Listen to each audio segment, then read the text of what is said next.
Ever notice how the wild can look like a family reunion that nobody really planned? One minute it seems peaceful, and the next it feels like every neighbor on the savannah has shown up hungry, nervous, and ready to argue over dinner. Across these plains, life is always moving, always watching, and always just one heartbeat away from trouble.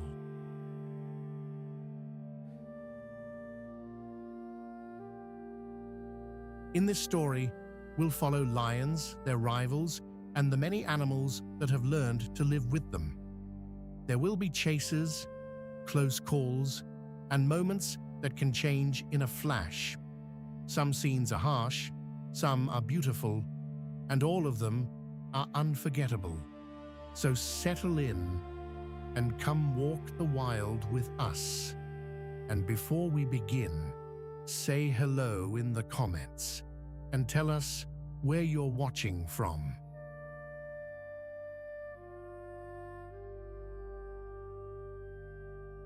Have you ever seen a place that can turn from a soft green carpet to a dry gold plain, almost as if the land itself is breathing? That is the Serengeti Plains in northern Tanzania and southern Kenya, a vast stretch of grass, open sky, and faraway acacia trees. In the rainy months, the whole world seems to wake up here. The grass grows thick and fresh, and the air feels cool and alive.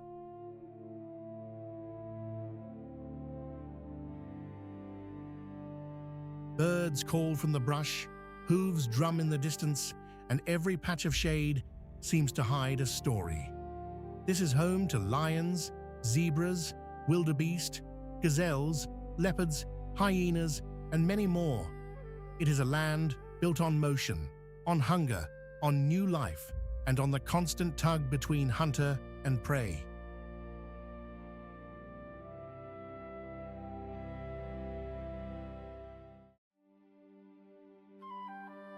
The dry grass whispers first, then the soft clatter of hooves and the low snort of a nervous mother.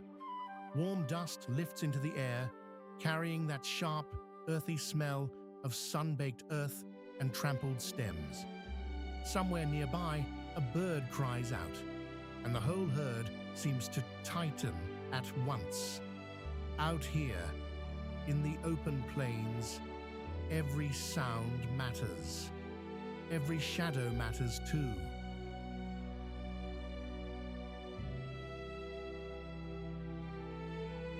This is the world of the zebra, one of the most familiar faces on the African grasslands, and one of the most important.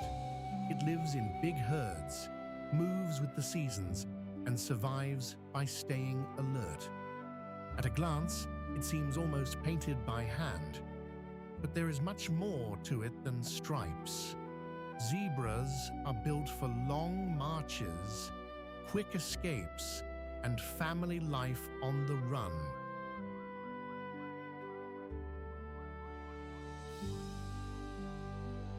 And in a land where lions wait in the grass, that can make all the difference.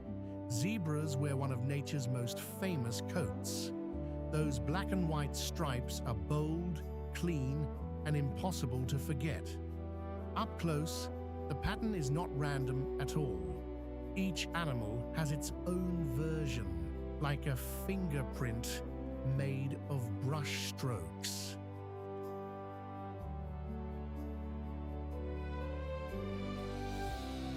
Their bodies are sturdy and muscular, with strong legs and hard hooves that can carry them for miles.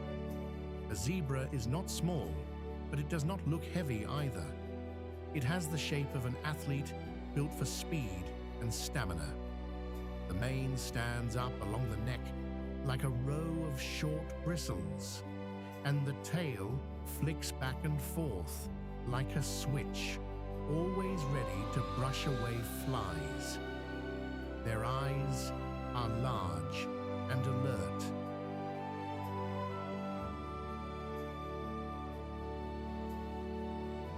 Their ears turn easily, catching every rustle in the grass. Even in a crowded herd, you can almost feel how tuned in they are to the world around them. Those stripes may look striking to us, but in the wild, they are part of the zebra's whole life story. Zebras spend most of their days on the move, eating grass, scanning the horizon, and keeping close to the herd.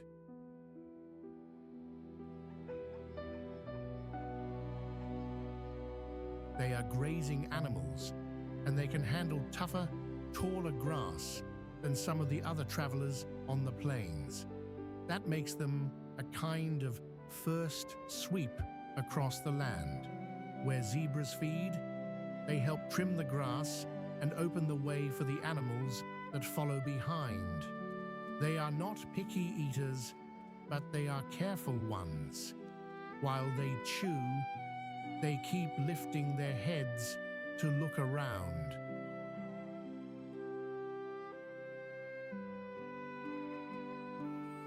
One ear may point forward, another may swivel back. It is a constant check on the world. If danger appears, the herd can move quickly, all at once, like a single body made of many legs. Their strength is not in fighting, it is in noticing first and moving fast. And when the heat rises, zebras still keep going.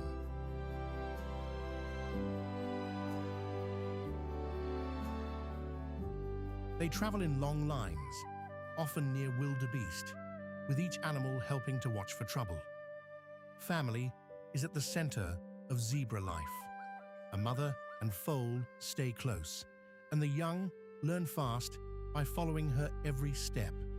The first days are a race against time. A newborn zebra can stand soon after birth. And before long, it is learning to keep pace with the herd.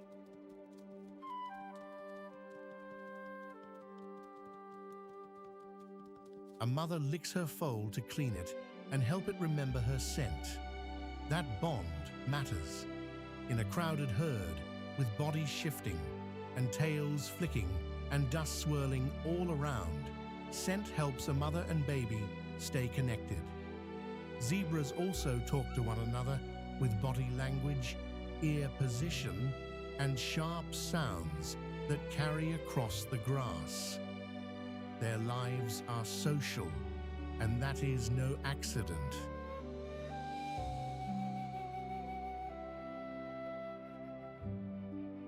A lone zebra is more exposed. A herd has more eyes, more ears, and more chances to notice danger. Even the stripes may help by making it harder for a predator to single out one animal when the group is moving. Life on the plains can be rough, but zebras do not face it alone. In the great sweep of the Serengeti, zebras matter more than many people realize.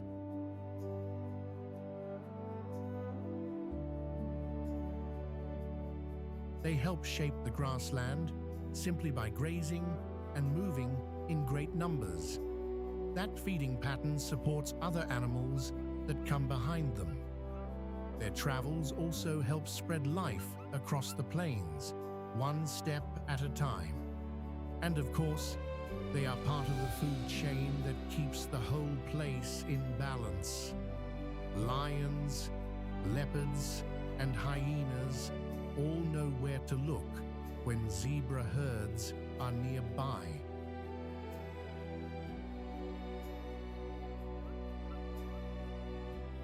It is a hard truth, but it is also part of what keeps this wild world working.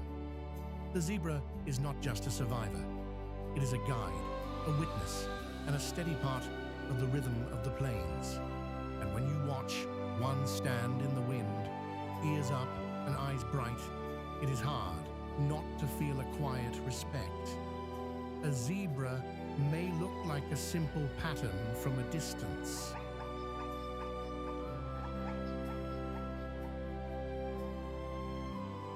But up close, It is a life built on vigilance, family, and the will to keep moving, no matter what the grassland throws its way.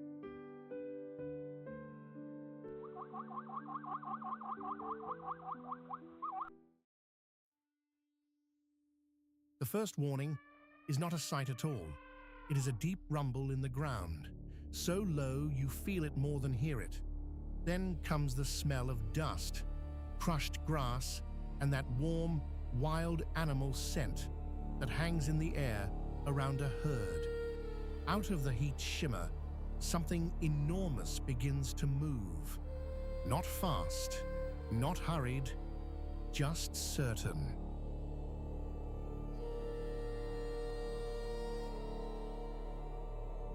In the dry country, where every drop of water matters, the biggest traveler on the plains steps into view.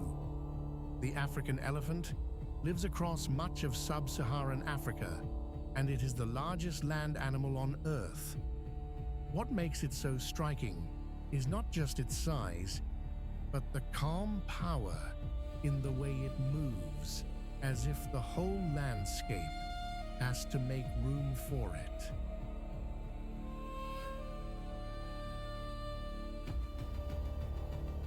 An adult can weigh as much as several pickup trucks. Its body is covered in wrinkled gray skin. Its ears spread wide like living fans, and its trunk works like a hand, a nose, and a straw all at once. Those ears do more than help it hear. They also help cool its body in the hot sun. And that trunk, it can lift a branch, smell water from far away, and gently touch a calf.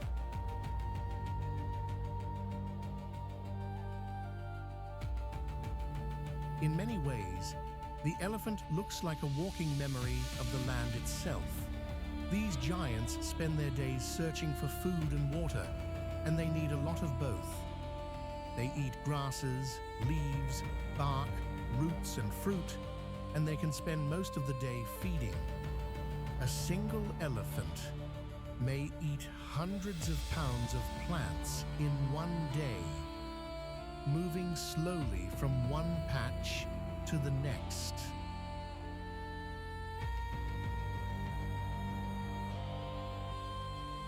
But this is not mindless grazing. Every step matters. Elephants help shape the world around them as they go. They break branches, clear paths, and open up thick brush so smaller animals can move through.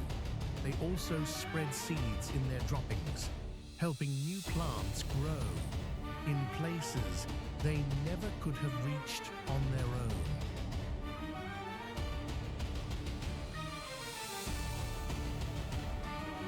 In that way, the elephant is like a giant gardener, even while it is simply trying to make it through the day. Family is everything to an elephant. Herds are led by an older female called the matriarch, and she is more than a leader. She is the one who remembers where the water lies after months of dry weather, where the safest routes run, and where trouble has come before.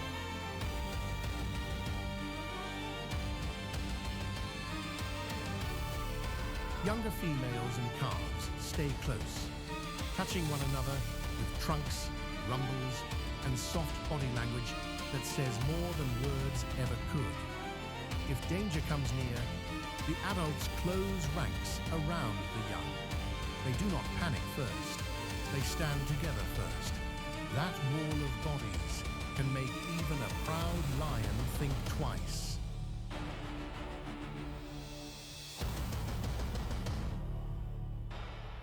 It is one of the most moving sights in Africa because it shows that strength is not only about size, it is also about loyalty, patience, and knowing who needs protection. And that is why elephants matter so much. They are not just survivors, they are builders of the plains. Their paths become roads for other animals. Their feeding opens new growth.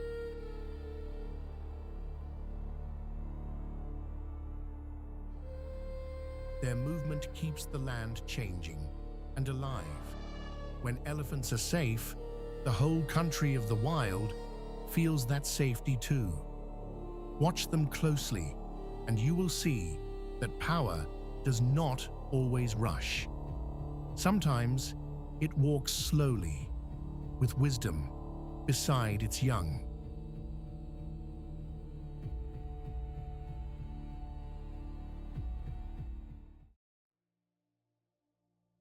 If the Serengeti is a crowded street at rush hour, then the Kalahari is the opposite, a place where the traffic is mostly wind, and even that seems to be in no hurry.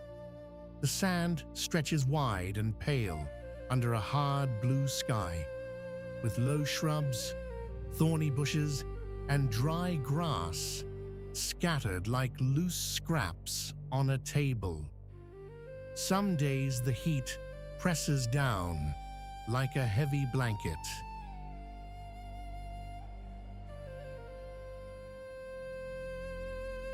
Other days the air is cool and still, and the silence feels almost bigger than the land itself. But this desert is far from empty. Meerkats stand watch from sandy mounds, servals slip through the grass, black-backed jackals patrol the open ground, cheetahs use the space to run, and vultures circle high above, waiting for whatever the wild leaves behind.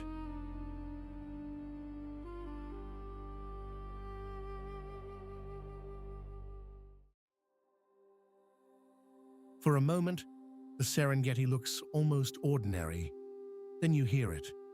Not the dry scrape of dust and grass, but the soft slosh of water shifting through reeds, the low croak of hidden frogs, and the thin whistle of birds moving overhead. In the rainy season, this part of the plains changes fast. Shallow pools spread out like spilled silver. Mud banks shine in the sun.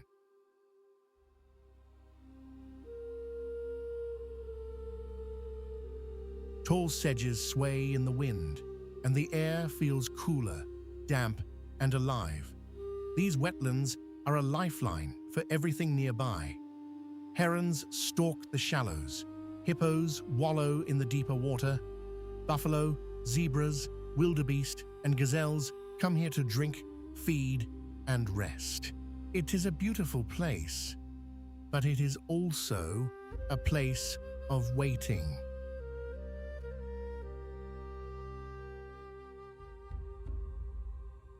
In the wet grass and muddy edges, hunters and hunted often meet face to face. And if you would like to travel here with us, say hello in the comments.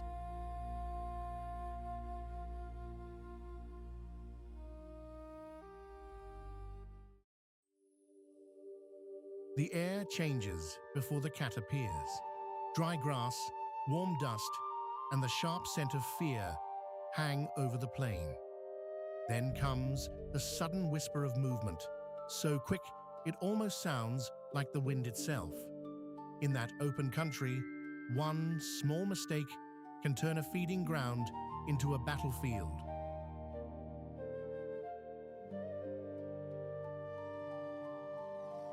Meet the cheetah, the fastest land animal on Earth, built for speed and made for life on the wide grasslands of Africa.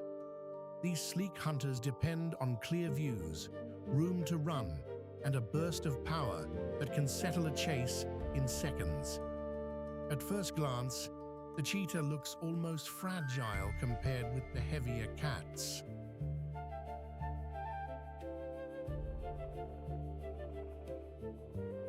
But that slim frame hides a machine made for one job, catching swift prey before it vanishes into the grass.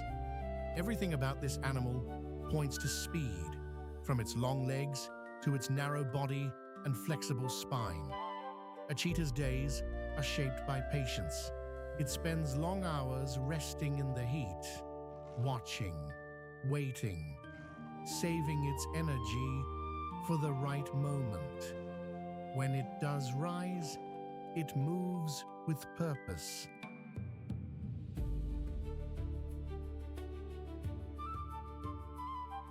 It usually hunts alone or as part of a mother with her cubs, and it relies on sight more than smell or sound.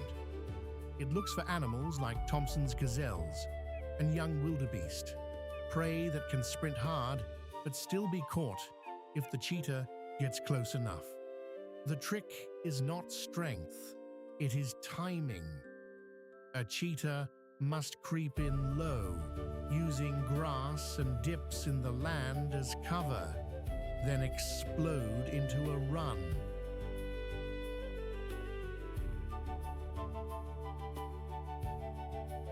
That chase is short, often less than a minute, because speed comes at a cost. The cat can overheat fast, and if the prey escapes the first rush, the hunt may be over. So the cheetah lives by careful choice. It does not waste energy on big fights it cannot win. It avoids lions, leopards, and hyenas whenever it can, because these bigger, stronger rivals can steal a meal in an instant.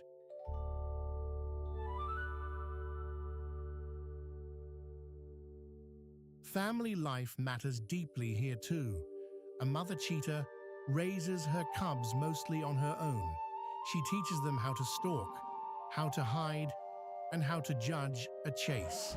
Her cubs stay close at first, tumbling together in the grass, learning through play the skills they will need to survive.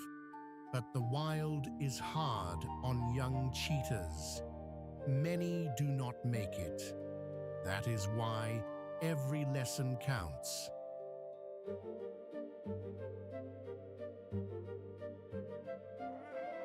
A cheetah's body tells the whole story. Its coat is covered in black spots, like drops of ink scattered over gold. Dark tear marks run from the eyes down the face, almost like racing stripes, and many people believe they help cut glare from the bright sun. The body is light and slender, with a small head, long tail, and deep chest.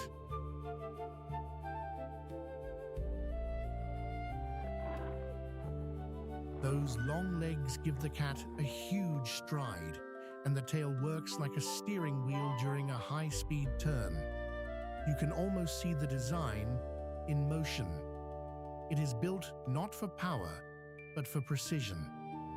In the grand balance of the plains, the cheetah matters more than many people realize.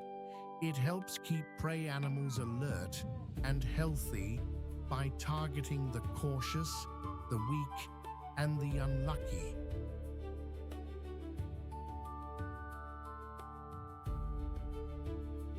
And because it needs large open spaces, it is also a sign that the grasslands are still healthy enough to support fast life. That makes protecting it important. When open land is broken up by fences, farms, and roads, the cheetah loses the room it needs to hunt and raise young. Seeing one race across the savannah is like watching lightning touch the earth.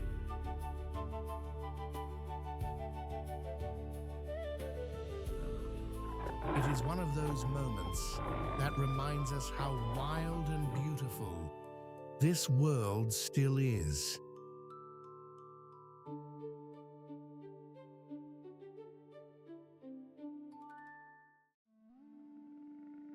You might expect the cat with the loudest reputation to be the one that rules these plains, but the one that often moves the surest is the one you never notice at all. A flick of an ear, a patch of shadow beneath a thorn tree. Then, just as quickly, it is gone. That quiet skill makes the leopard one of the most mysterious hunters in Africa.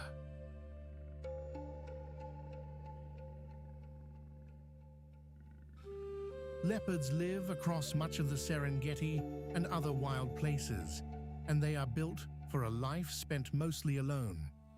What they lack in showiness, they make up for with patience, strength, and a gift for slipping through the world like smoke.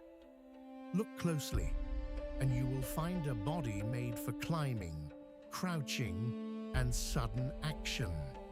Its coat is a work of art, but it is also a perfect disguise.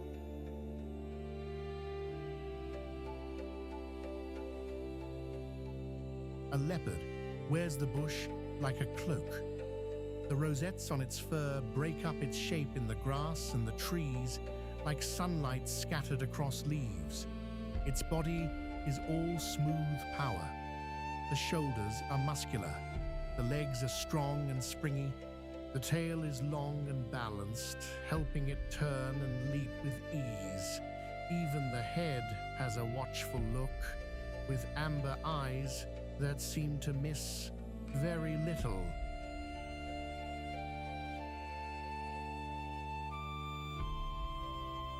This cat is smaller than a lion, but do not let that fool you. It carries itself with the calm of an animal that knows exactly what it can do. And that is often the real secret of the leopard. It does not need to be the biggest hunter on the plains. It only needs the right moment. Much of its day is spent resting, watching, and waiting.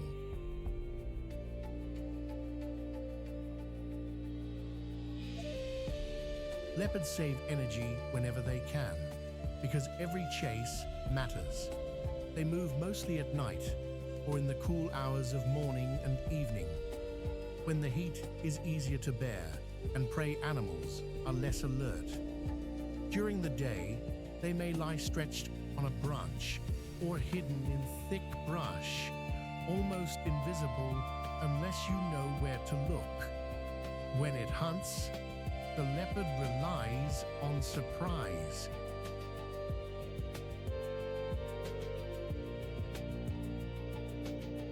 It creeps close, then bursts forward in a short, powerful rush.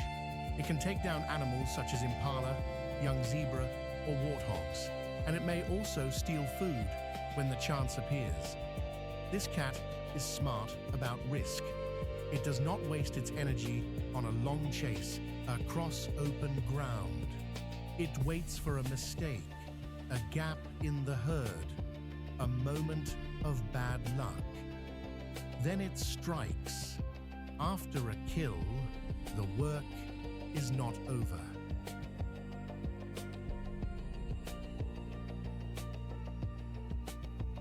A leopard will often drag its meal up into a tree, away from hyenas and other thieves. That is no small feat. It can carry a heavy carcass into the branches, climbing with both strength and careful balance. In that high place, the meal is safer, and the leopard can feed in peace. Family life for a leopard is a careful balancing act, because this is a mostly solitary animal.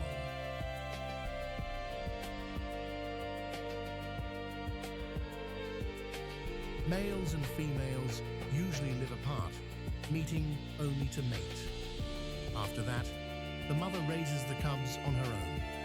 She hides them in thick grass, rocky outcrops, or a safe thicket, keeping them tucked away like a secret. The cubs are born blind and helpless, and for the first weeks of life, they depend completely on her. She moves them often, because danger can come from all directions.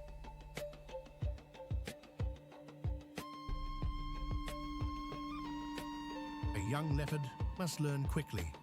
It must climb, stalk, and stay quiet. The mother teaches by example, and the lessons begin early. As the cubs grow, she brings them small prey and shows them how to hunt. It can take many months before they are ready to live on their own. Even then, the young often stay near their mother for a while, learning the ways of the land.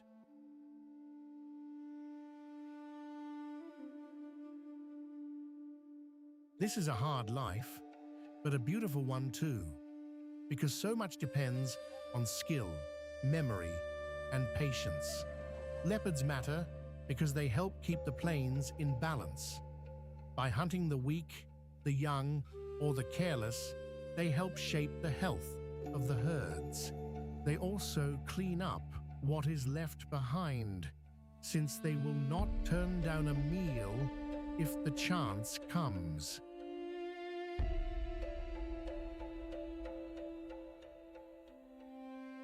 And because they are so shy and wide-ranging, their presence tells us something important about the land itself. When leopards still move through a place, it means there is enough cover, enough prey, and enough wild space for them to survive. That is worth protecting.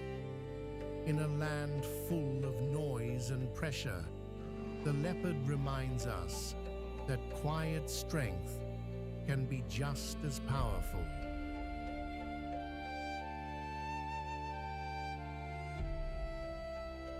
Sometimes the most remarkable thing in the wild is the animal you almost never see.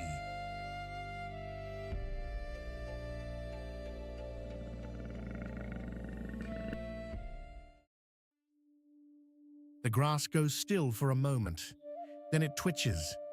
A rustle moves low through the green, so slight you might think it was only the wind. But the next second, a small, spotted shape lifts its head, ears pricked, eyes wide and bright in the morning light. Out here, in the open plains and wet edges of the Serengeti, even the smallest shadow can mean trouble.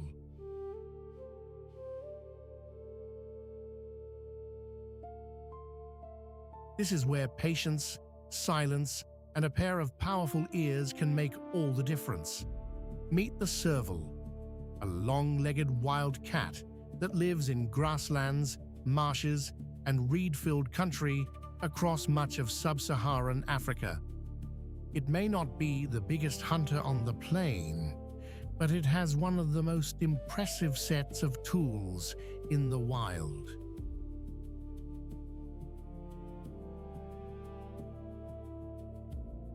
A serval's ears can catch the faintest squeak in the grass, and its jump can rise higher than you would expect from a cat this size. At first glance, the serval looks almost too delicate for such a rough world. But every inch of it is built for life among reeds, rodents, and sudden danger. Its legs are long and slim, like a runner's.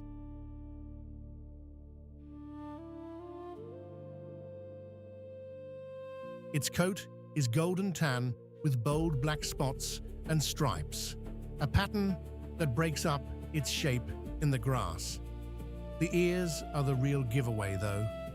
They stand tall and wide, like two radar dishes turned toward the ground. Those ears help the serval listen for movement under the cover of thick vegetation. And when it spots a target, the whole body seems to gather itself into one tight spring.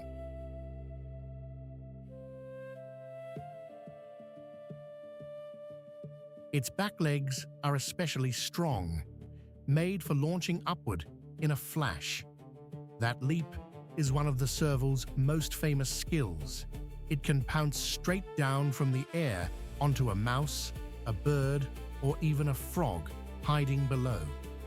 For a cat that weighs far less than a lion or leopard, it makes up for size with precision.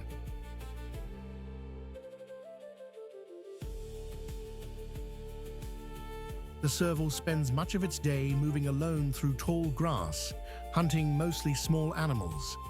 Mice, rats, shrews, birds, insects, frogs, and sometimes small reptiles all can end up on the menu. It does not usually waste energy chasing prey for long distances.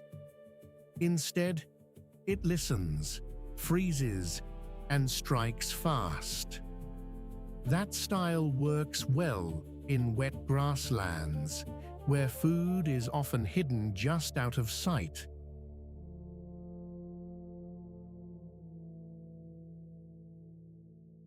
The serval also likes places with water nearby, because those spots draw in the animals it hunts.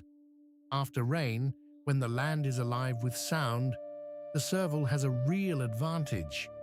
A tiny squeak in the weeds may be enough to bring it into action. Then comes that sudden spring, quick as a jack-in-the-box. One moment, it is crouched low.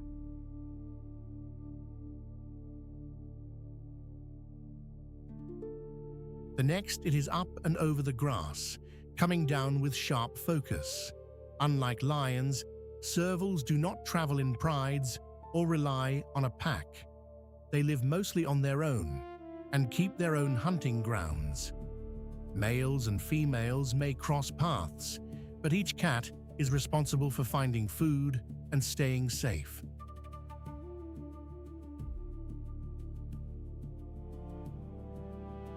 When a female raises young, she does it alone, hiding the kittens in thick cover and moving them if danger comes close.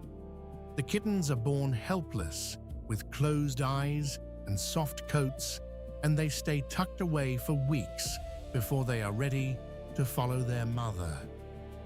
As they grow, she teaches them the quiet art of survival, how to listen, how to wait, and how to pounce.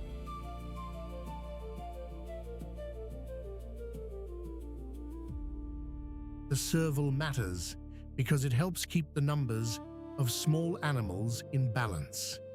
By hunting rodents and other little creatures, it plays a useful part in the health of grassland and wetland life. It is also a reminder that the wild is not only about the giants and the famous hunters. Sometimes the most remarkable animal is the one that works in silence, one careful step at a time.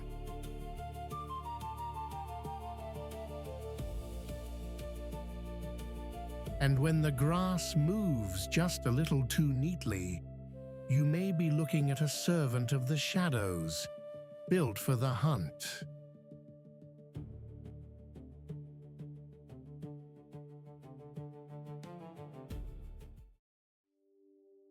In the still heat of Etosha National Park, there is a kind of quiet that almost feels sacred.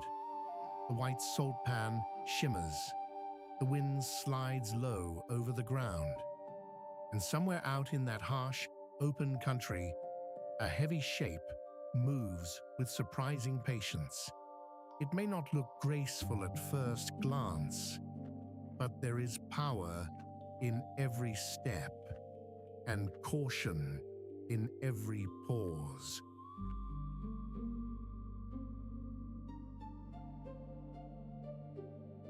This is the black rhinoceros, one of Africa's most impressive animals, built for a land where water is precious and danger can appear fast. It lives in dry bush country and open woodland, where thorny plants and scattered shade offer just enough cover. What stands out most is that bold horn and the tough little upper lip that helps it feed on leaves and twigs.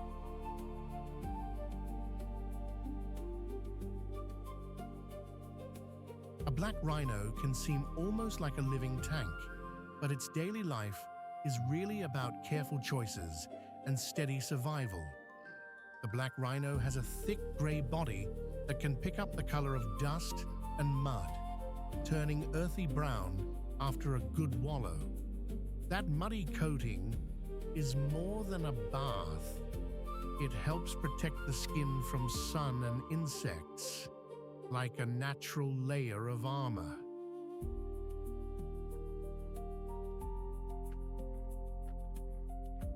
Up close, the animal looks rough and ancient, with deep folds in its skin and a face that seems carved from stone. But there is also a strange delicacy to it. Its upper lip is pointed and flexible, almost like a finger, and it uses that tool to grab leaves from bushes and small trees. That matters because the black rhino is a browser, not a grass eater.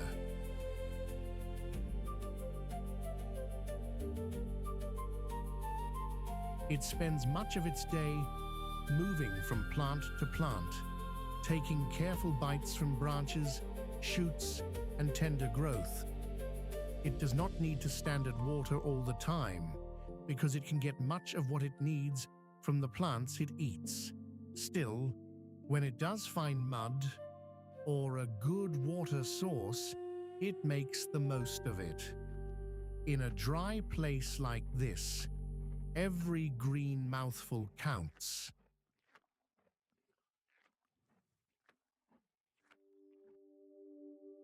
Black rhinos are often alone, and that suits them.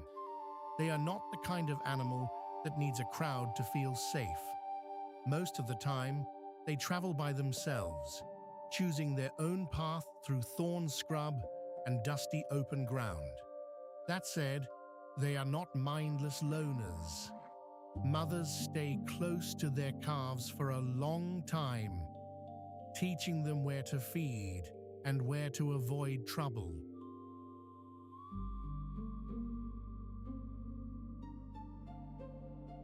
A young rhino follows its mother like a shadow, learning the land piece by piece. These animals also communicate in quiet ways. They leave scent marks, use sounds, and follow familiar routes through their home area. Even when they seem silent, they are always reading the world around them. This is a creature that survives by knowing when to move, when to stop, and when to turn aside.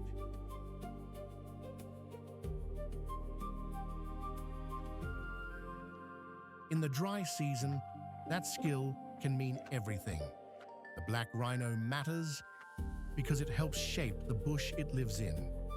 As it feeds, it trims shrubs and opens up patches of vegetation, which can help other plants grow and make paths for smaller animals. In that way, it is part of the larger rhythm of the land, not separate from it.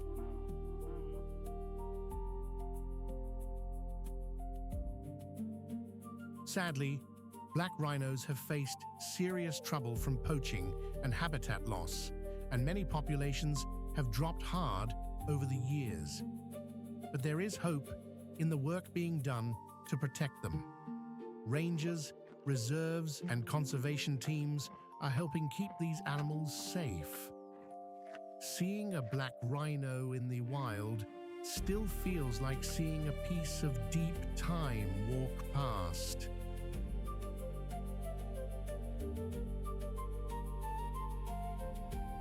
It reminds us that even in the toughest places, life can endure with strength and dignity.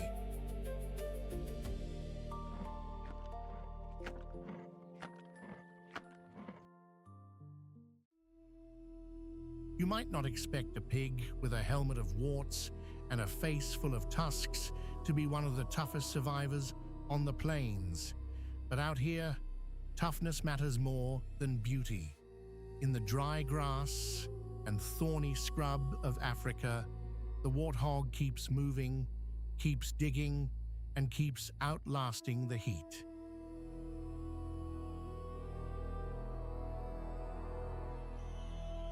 It lives in open country, where danger can appear from almost anywhere, and one thing stands out right away: it never seems to panic for long.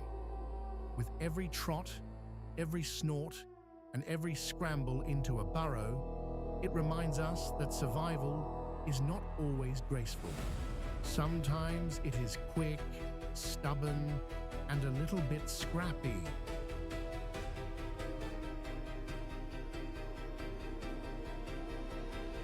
Warthogs live across much of sub-Saharan Africa, and they are built for a life that can turn rough in a hurry.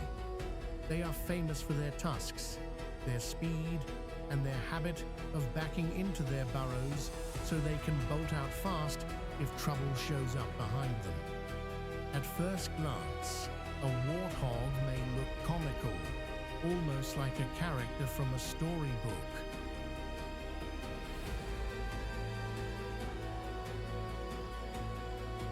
But spend a little time with one, and you see the real thing. A sturdy body, long legs made for running, a face that looks armored and alert. Those tusks are not decoration. They are tools and weapons, curved reminders that this animal is not easy to push around.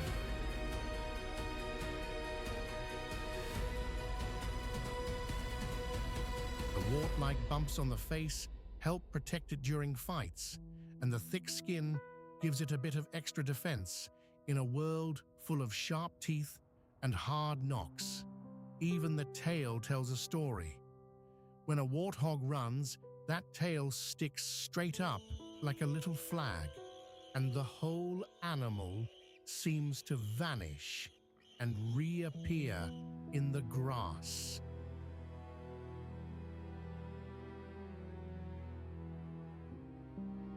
Warthogs spend much of the day feeding on grasses, roots, berries, and fallen fruit. They kneel on their front legs while grazing, which is why their elbows often get dusty and worn. They are not picky eaters, and that helps them get through dry spells when food is harder to find. They also love mud. A good wallow cools the body, coats the skin, and helps keep biting insects at bay.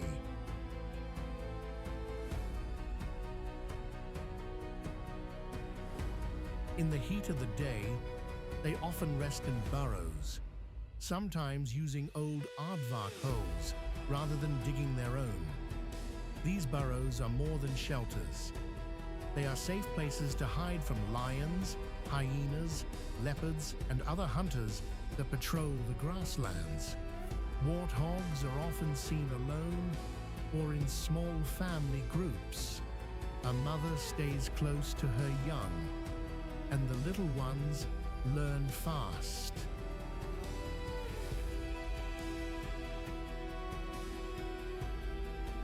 When danger comes, there is no long debate. They sprint for cover, often with surprising speed, and they can turn a burrow into a tiny fortress in seconds. Family life is all about timing, caution, and knowing when to stay still. The mother keeps her piglets close, and they follow her through the open country, learning where to feed and where to vanish.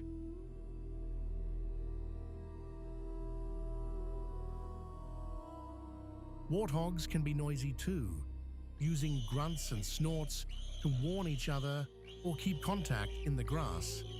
Their little world may seem rough and simple, but it is built on memory and instinct. A safe burrow, a patch of fresh grass, a muddy pool. These small things can mean the difference between making it through the day or becoming someone else's meal. And that is why the warthog matters.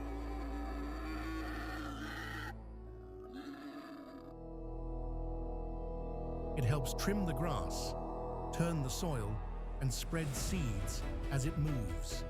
It is part of the plains' daily work, helping keep the land alive in quiet ways.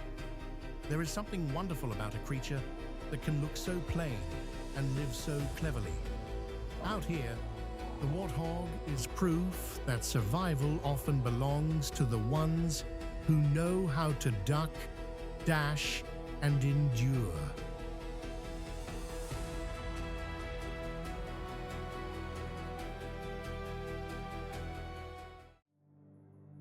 Welcome to Etosha National Park in Namibia, where the land can feel almost otherworldly.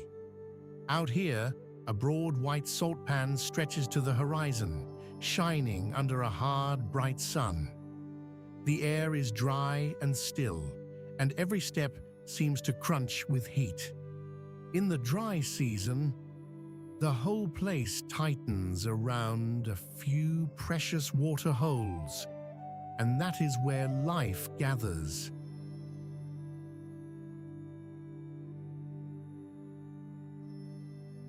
Zebra, wildebeest, black rhino, elephant, and ostrich all come to this rough country in search of relief. But when water is scarce, even the safest-looking place can turn into a tense, waiting game.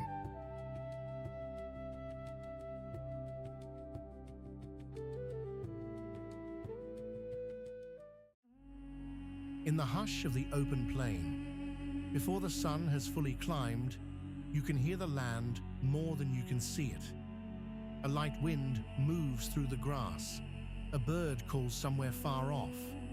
And just beyond the edge of the shadows, a small shape watches, still as a stone. Then the moment shifts, and that quiet watcher comes alive.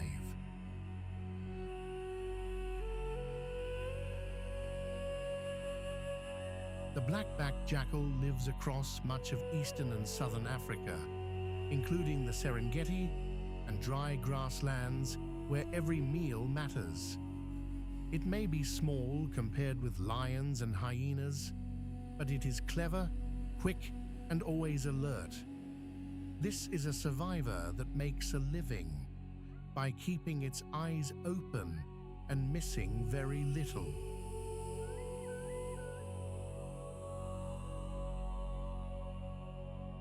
If you look at it closely, the black-backed jackal seems built for a life on the move. It has a slim body, long legs, and a narrow face that gives it a sharp, fox-like look.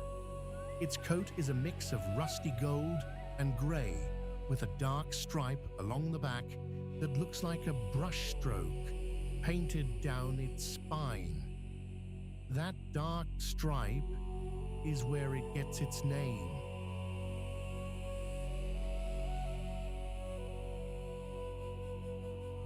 Its tail is bushy, almost like a bottle brush, and the tip is often darker too. Those ears are large and upright, always turning toward the faintest sound. Everything about this animal says, listen first, move fast. It is not a bulky animal.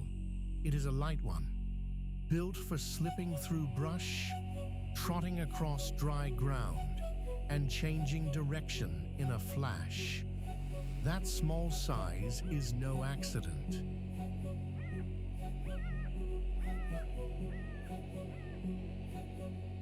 In a world filled with bigger hunters, being quick and flexible can matter just as much as strength. The black-backed jackal spends much of its day searching. It eats almost anything it can find.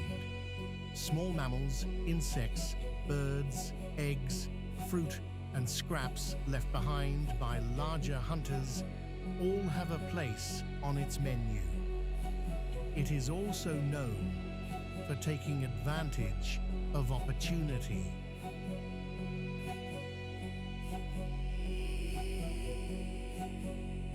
If a lion makes a kill and leaves a bit behind, the jackal may step in later. If a nest is left unguarded, it may investigate. If a young animal stumbles, the jackal notices. It does not waste energy chasing impossible meals. Instead, it reads the land and follows the signs of weakness, movement, and chance. That makes it one of the most adaptable hunters on the plains.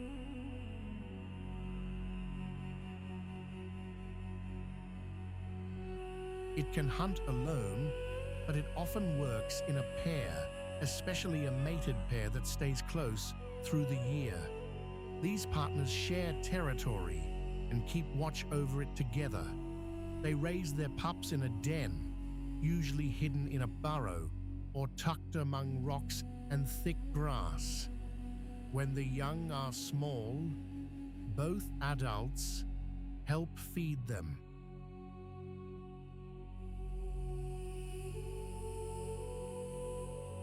The pups stay hidden at first, then begin to emerge, tumbling after one another and learning the sounds of the world around them. Family life is serious for a jackal, but it is also full of teamwork.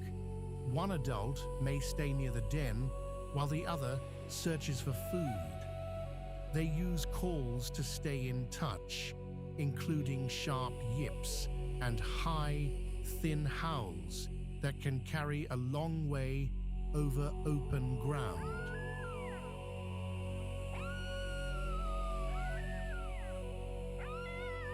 These sounds help them warn off rivals, call to a mate, and keep track of their young.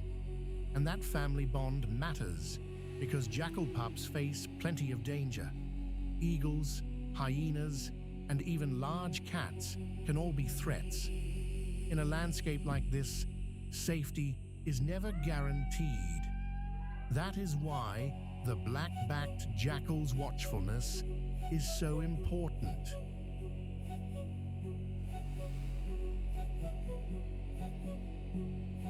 It helps clean up carcasses, control small prey numbers, and keep the scavenging cycle moving. Nothing here is wasted for long. The plains run on leftovers as much as on the chase, and the jackal is one of the animals that helps make that happen. It is not the loudest creature in the grass, and it is not the biggest, but it is one of the most tuned in.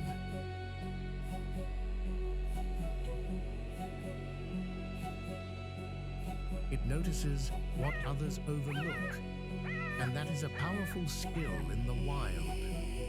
And when the light fades and the shadows stretch long, the black-backed jackal is still there, moving carefully through the dusk, as if the whole plain were a story it has learned to read.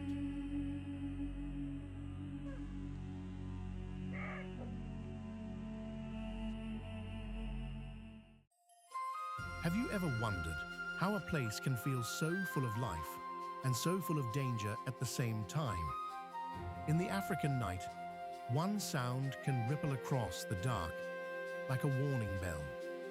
It starts low, then rises into a wild laugh that seems to come from everywhere at once. Soon the shadows move. Spotted hyenas slip through the grass with steady purpose, their eyes glowing in the moonlight.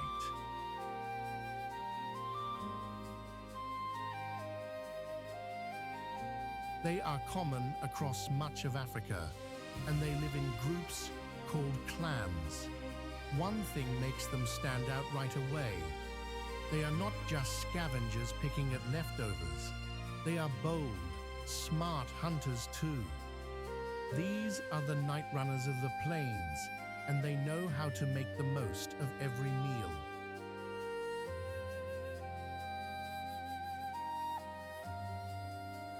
A spotted hyena has a thick, sloping body, a broad head, and front legs that look taller than the back ones, like the animal is always leaning into a hard wind. Its coat is sandy gray with dark spots, and no two animals wear the same pattern. That spotted fur helps break up its shape in tall grass and broken light. The head is the part you notice next.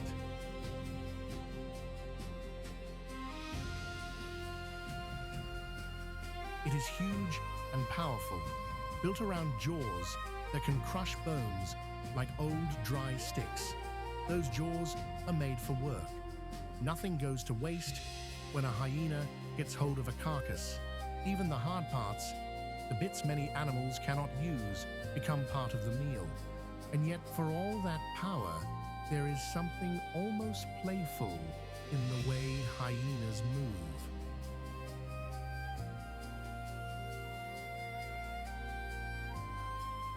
They trot, lope, and circle with restless energy, ears flicking, noses always working. They look as if they are in a hurry, even when they are not. That restless body hides an animal built for endurance. A hyena can keep going when others grow tired. It can follow a wounded animal for a long time, waiting for weakness to do the hard work.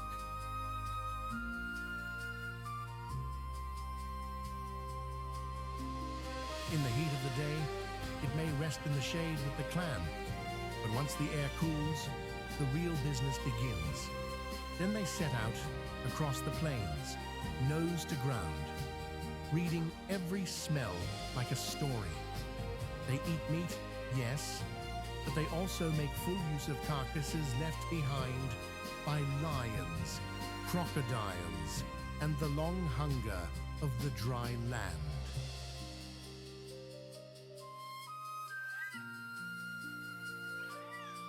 They are nature's cleanup crew, in the roughest sense, turning what is left over into new life for the scavengers, the insects, and the soil itself.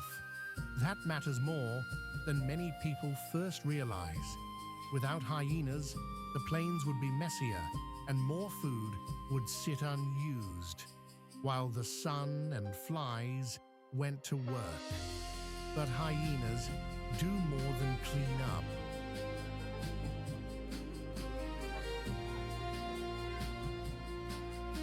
They help keep the balance in check by hunting sick, weak, and injured animals, which can strengthen the herds over time. And in their own clan world, the rules are strict. Females lead, and they stay in charge.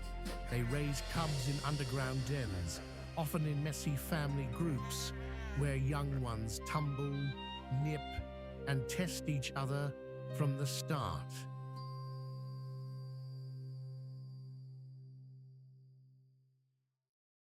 They call to one another with whoops, giggles, and long rolling sounds that carry far over the grass. So the next time you hear that strange, laughing cry in your mind, remember what is really out there. It is not a clown of the savannah. It is a survivor, a hunter, and one of the hardest working animals on the plains.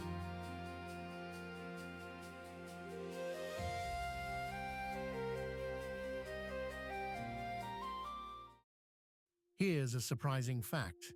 A Thompson's gazelle can run faster than a lion can sprint. That sounds like it should be a sure win, doesn't it? But out here on the open Serengeti, speed by itself is not always enough.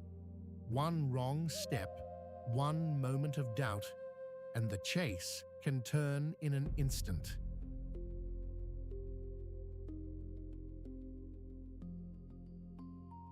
These little antelopes live in the short grass plains of East Africa, where every breeze seems to carry a warning.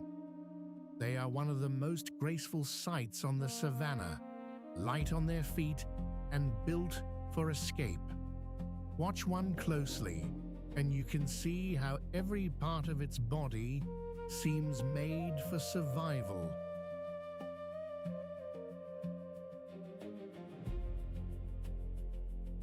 Thompson's gazelles live in the Serengeti and nearby grasslands, often in small groups where many eyes are better than one.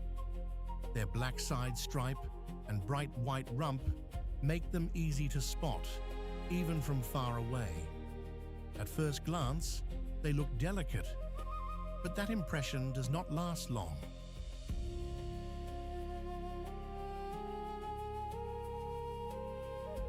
Their bodies are lean, their legs are long, and their movements are quick and springy, almost like a dancer changing direction on the fly. They do not waste energy. Everything about them is trimmed down for life in the open. Their coat is a warm tan above and pale below, which helps them blend into dry grass and dusty light.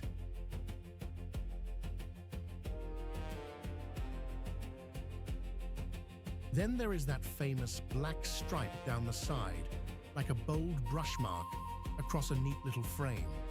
Their horns, when present, are short and gently curved, enough to give them a sharp look without adding bulk. A gazelle's eyes are large and alert, always scanning. Its ears turn and twitch at the slightest sound. Even its slim build tells a story.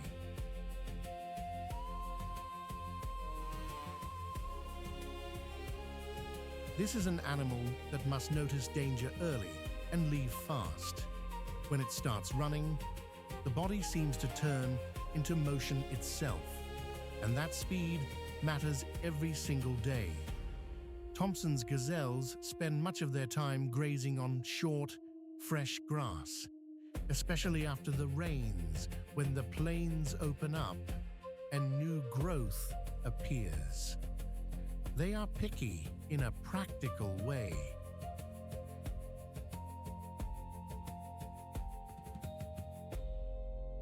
They go for the tender shoots that are easy to chew and full of nutrients.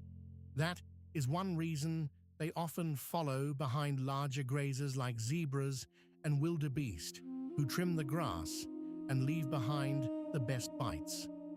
Life for a gazelle is a constant balance between eating and staying alert.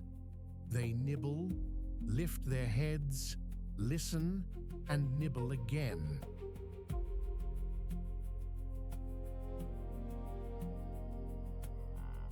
They do not have the luxury of getting lost in a meal.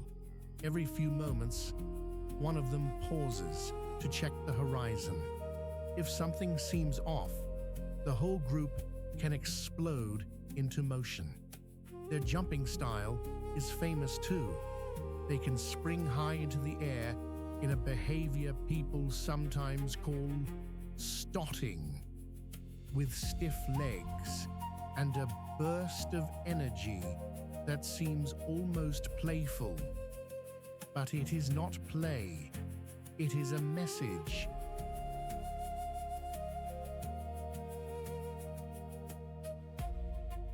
It says, "I see you, I am ready, catch me if you can." That message can confuse or discourage a predator, and sometimes it buys just enough time for the gazelle to get away. Family life in a gazelle herd is built around caution and quick decisions. They usually move in groups, sometimes small, sometimes larger, depending on food and safety. There is comfort in numbers.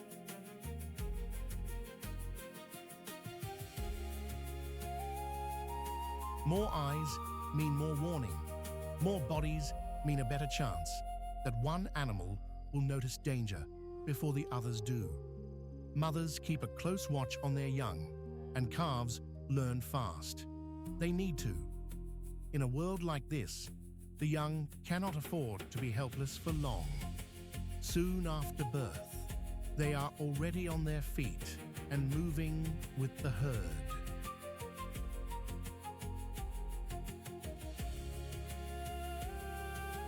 The bond between mother and calf is strong, but it is never relaxed for long. Even a quiet moment can turn tense if a lioness is hidden in the grass nearby. Gazelles also use body language to keep the group together. A sudden leap, a snort, a change in direction. All of it can pass like a signal through the herd. Why do they matter so much?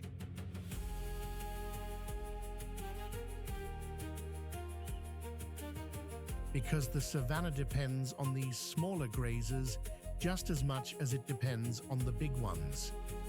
They help shape the grassland, and they also feed many hungry hunters, from lions to cheetahs and jackals.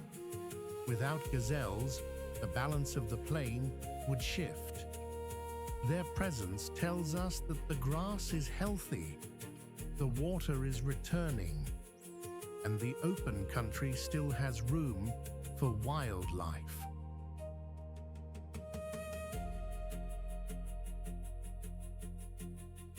They are small, yes, but they are far from unimportant.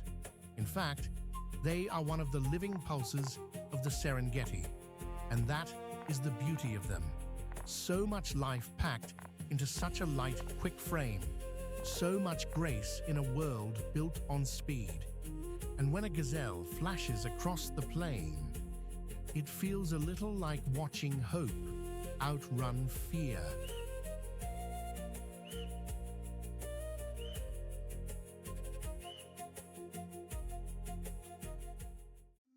People sometimes think the cleanest thing in the wild is a sunrise over the grass. But out here, another kind of cleanup crew comes drifting in on wide black wings. The air buzzes with flies. The ground tells a story no one wants to read too closely. Then, almost without a sound, the sky fills with dark shapes circling overhead.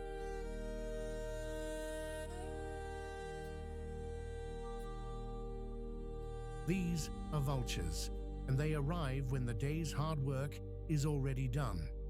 Vultures live across much of Africa, including the Serengeti, where big predators leave behind what they cannot finish. What looks like a grim job is really one of nature's most important ones. Vultures are built for it.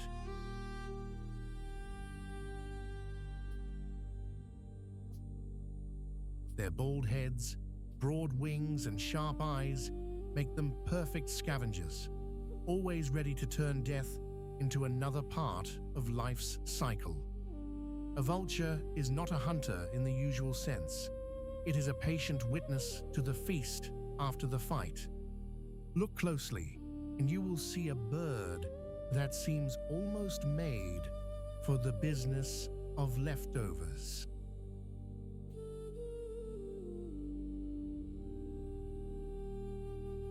The head is bare of feathers, which may seem strange at first, but it is a smart design. When a bird digs into a carcass, a feathered face would quickly become messy. The bare skin stays cleaner. Their hooked beaks are strong and curved, made for tearing tough meat and pulling it apart. Their wings are long and wide, shaped for soaring more than flapping.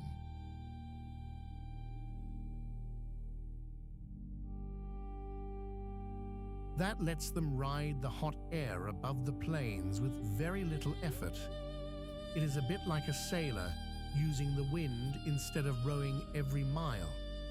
Some vultures have pale feathers mixed with dark ones, while others wear earthy browns and whites that help them blend into the dry country below. Those long necks can bend and reach into places other birds cannot. Everything about them says efficiency.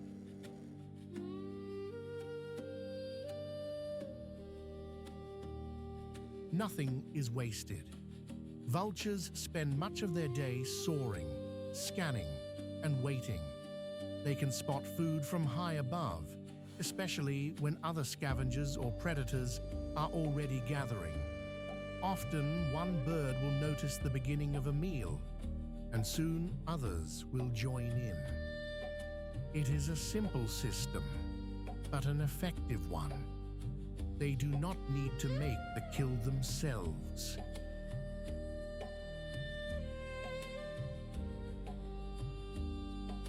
Instead, they depend on sharp eyes, patience, and an incredible sense of timing. In the heat of the afternoon, when the land shimmers and many animals are resting in the shade, vultures may still be riding the air currents in wide circles. When they land, they walk with a stiff, steady stride, as if they are in no hurry at all. But make no mistake, they are always alert.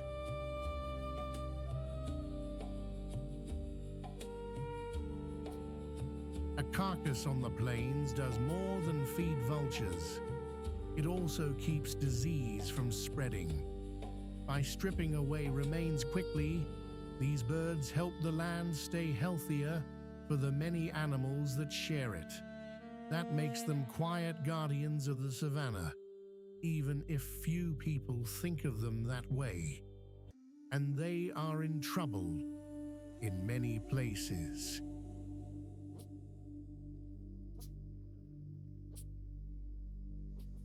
Some vultures are threatened by poison, habitat loss, and the shrinking number of large wild animals they depend on.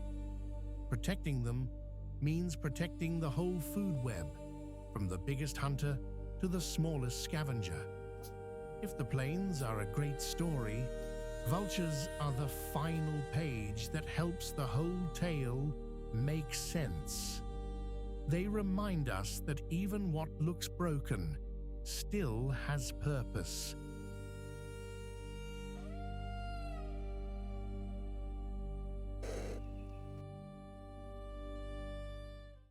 Picture a creature so still it could almost be a floating log, and yet everyone around the river treats it like bad weather, with teeth. The water looks calm, the mud looks soft, but under that surface, danger is lying in wait. One wrong move, one heavy splash, and the whole river can turn ugly in a heartbeat. That is where the Nile crocodile fits into this story.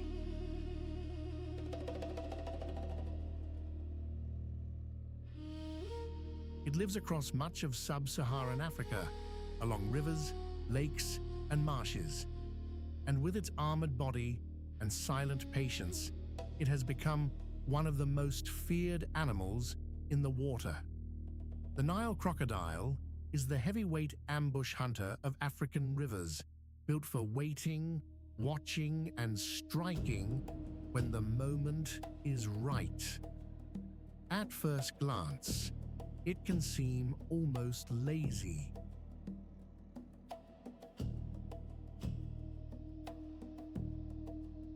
But that calm hides a very sharp edge. Its body is made for a life spent half in water, half in the shadows. Long, low, and tough as old leather, it blends into muddy banks and floating reeds so well that even careful animals can miss it until it is too late. The back is covered in rough, bony plates that look like a suit of armor.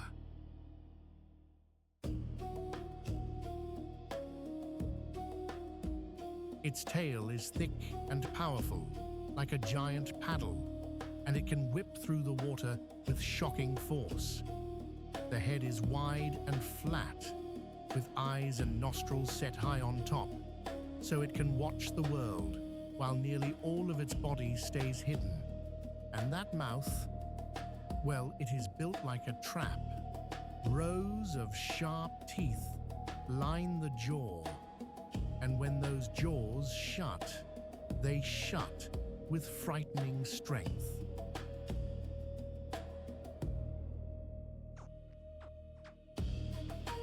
It does not need to chase across open ground like a lion. It waits, it saves energy. It lets the river bring the meal to it. During the day, a Nile crocodile often basks in the sun, motionless on a bank or partly buried in mud. That warmth helps it stay ready, because these animals use the sun to power their slow, heavy bodies.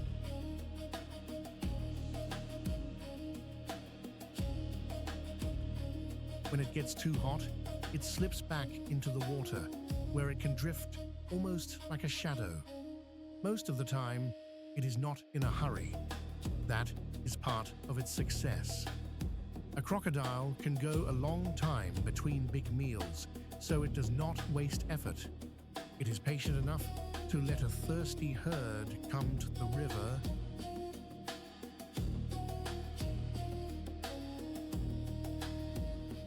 Then, when a wildebeest lowers its head, or a zebra slips into a deep patch of water, The crocodile can explode forward in a flash.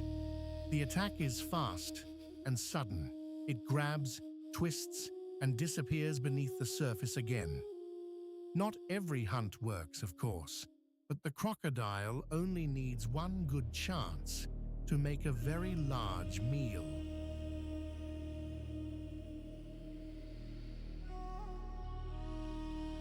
Young crocs start out small, hunting insects, frogs, and tiny fish before growing into river monsters over many years.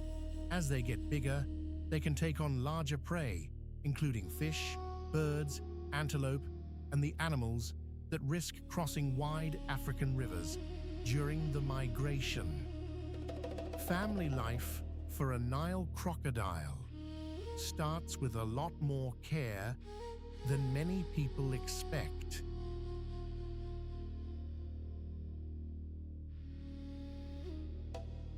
The female builds a nest from grass and soil and lays her eggs there, often in a warm, hidden spot near the water.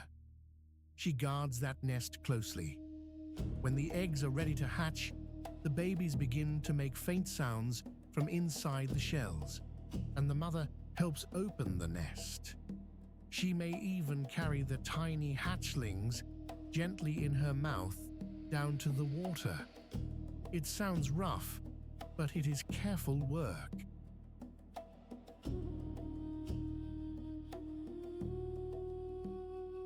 Once in the water, the young stay close to shelter.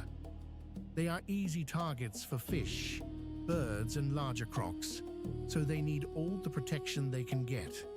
The mother may guard them for a while, but the river is a dangerous place, and survival is never simple. That is why crocodiles are so important to this world.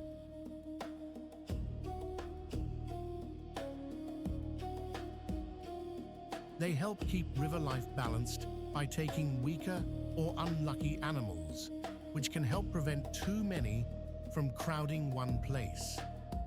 They are also part of a much older African story, one that has played out beside rivers for millions of years.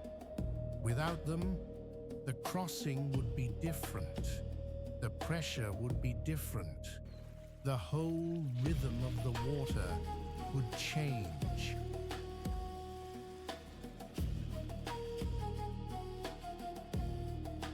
And then there is the moment when the river fills with panic.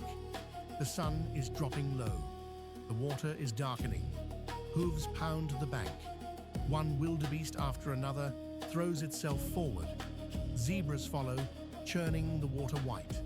Fish scatter. Birds cry out overhead. Then comes the stillness below the surface. You cannot see them at first. Just a shape, a ridge, a pair of eyes, then a splash.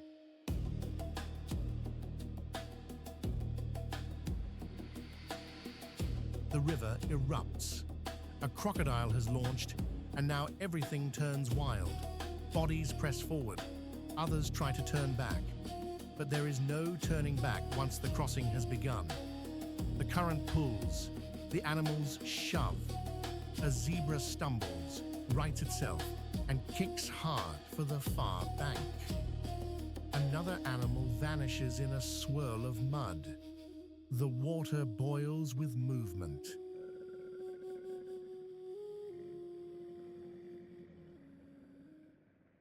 It is chaos, loud and raw, and full of fear. And yet, in the middle of all that struggle, the river keeps doing what rivers do. It carries life. It tests life. It demands respect.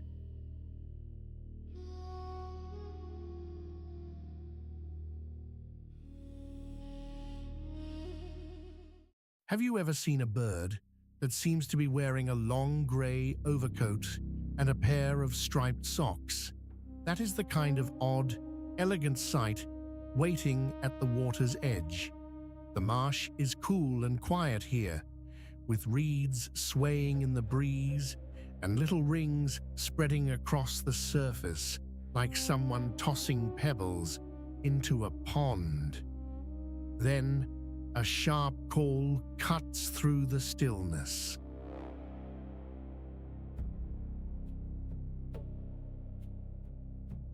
The grey heron stands in these wet places like a patient fisherman with all day to spare.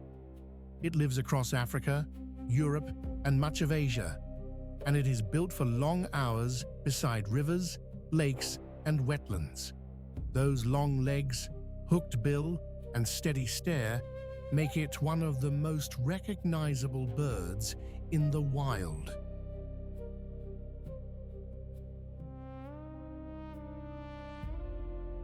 In the Serengeti wetlands, it shares the mud and shallow water with hippos, fish, frogs, and all the small creatures that depend on this rich, lively place. Its body is a lesson in patience and precision. A grey heron is tall and thin, almost like someone stretched a coat rack into a living bird. The neck bends in an S shape, ready to snap forward in a flash.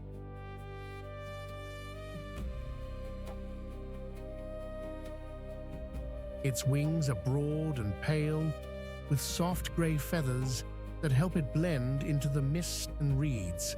When it stands still, it can look almost statue-like, but there is nothing dull about it. The bill is long, straight, and sharp, like a hunting knife made for spearing fish. The head wears dark stripes and a black crest that stream behind it in the breeze. Up close, the bird has a rough beauty.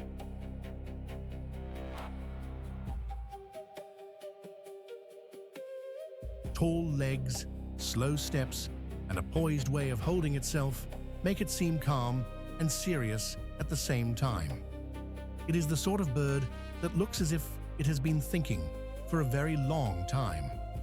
Most of the day, the grey heron is working the waterline, one careful step at a time.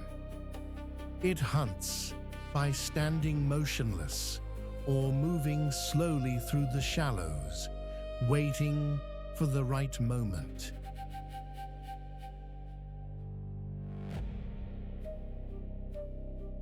Fish are its main meal, but it will also take frogs, insects, small reptiles, and anything else it can catch with that quick strike of the bill. When it spots prey, the whole body seems to tighten. Then, in a split second, the neck shoots forward and the bird spears its target. It is simple, but it works. In a place where every meal matters, that kind of patience is gold.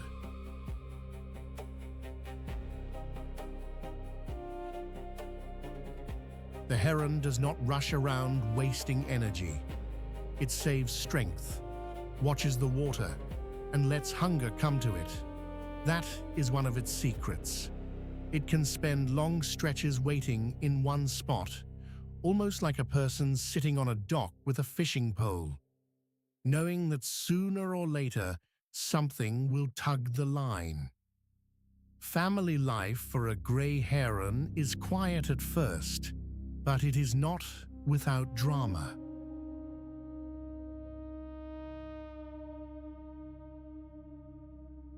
These birds often gather in colonies, especially when nesting, and the trees can fill with croaks, wingbeats, and clattering bills.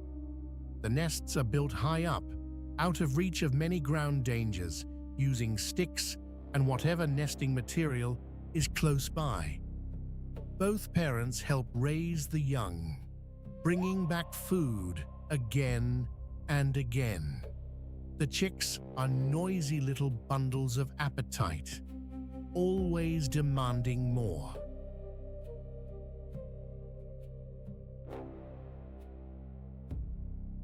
When food arrives, there is a scramble, and the strongest chicks often get the biggest share. It is a tough start, but that is how many wild families work. Even in the wetlands, life can be competitive. The adults call to one another with harsh, raspy sounds, and those calls help keep the colony connected.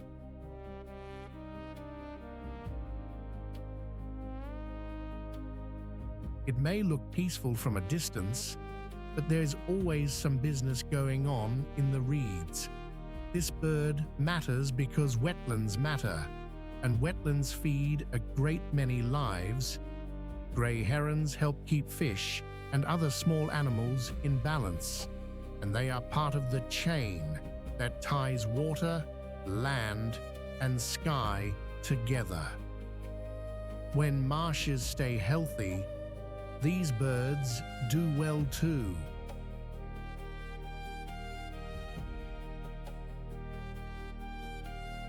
And when herons are thriving, that is often a good sign that the wetland itself is still alive and working as it should.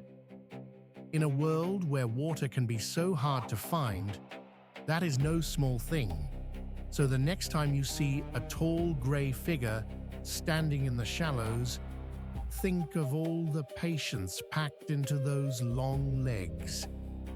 In a wild place, stillness can be its own kind of power.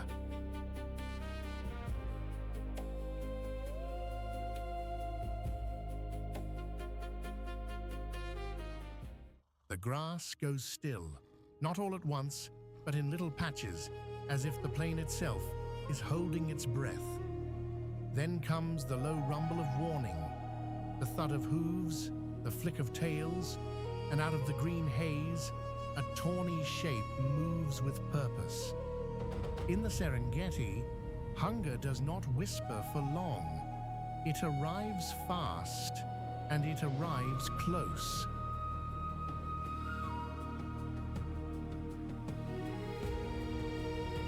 This is the lion, the ruler of the pride, and one of the most feared hunters in Africa. Lions live across the open plains and woodlands where cover is thin, and every stalk of grass can become a hiding place. What makes them so famous is not just their strength, but the way they turn patience into power.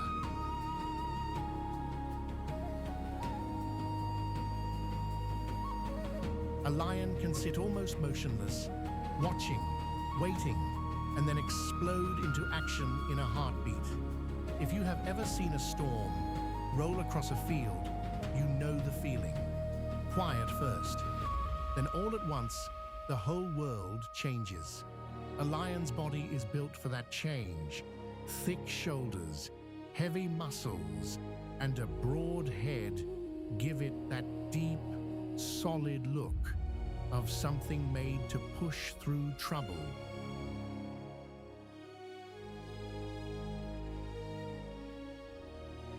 The coat is a warm gold, the color of dry grass in late sun, which helps it vanish into the land when it lies low. The mane of a male is impossible to miss. It frames the face like a dark collar and makes him look larger than life. But it is not just decoration. It also tells other lions something about his strength and age.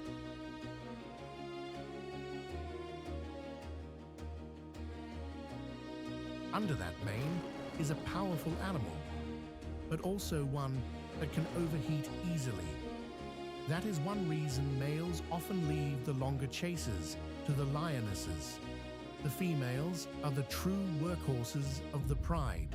They are lighter, quicker, and better suited to slip through grass and bring down prey together. The pride is usually made up of related females, their cubs, and a few males who defend the group.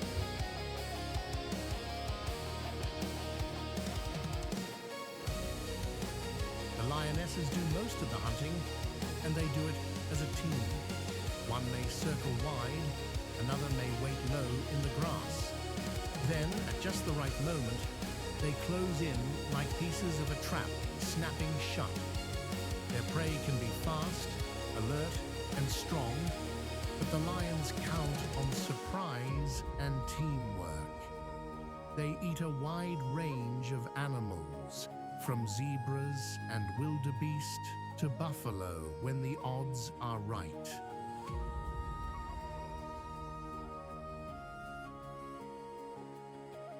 And when food is scarce, lions will also scavenge, even feeding on carrion left behind by others. Life on the plains is never gentle for them, especially for mothers. After giving birth, a lioness must care for tiny cubs while her own body is still recovering. Yet she cannot simply rest. Those cubs depend on her milk, and she must keep herself fed if she wants them to survive.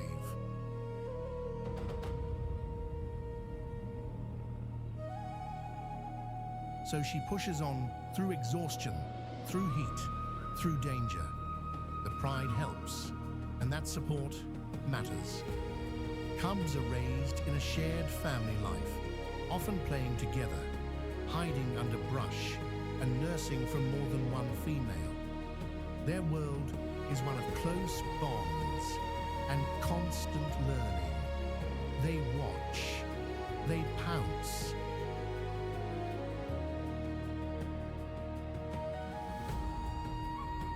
They tumble over one another like children in a backyard, except every lesson they learn may one day help them live through a hard season. Lions also matter far beyond their own pride.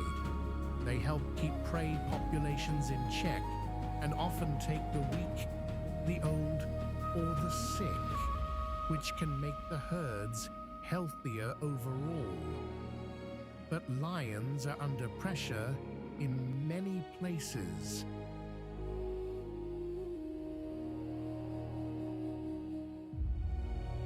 They need room to roam, room to hunt, and room to raise young.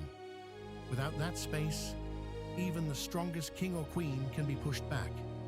And that is the strange beauty of the lion. It looks like power wrapped in sunlight, but its real story is struggle, family, and endurance. Watch one long enough, and you see that the crown is not made of gold at all.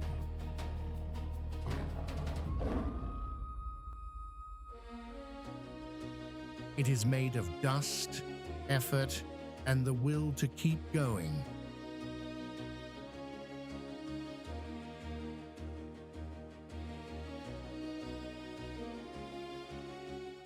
The water goes still for a moment, like the whole river is holding its breath.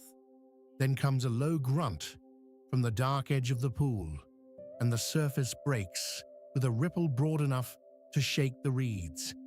Out here, even the quiet feels heavy. You can almost feel the heat rising off the mud, smell the wet earth, and hear the steady snort of something huge just below the waterline.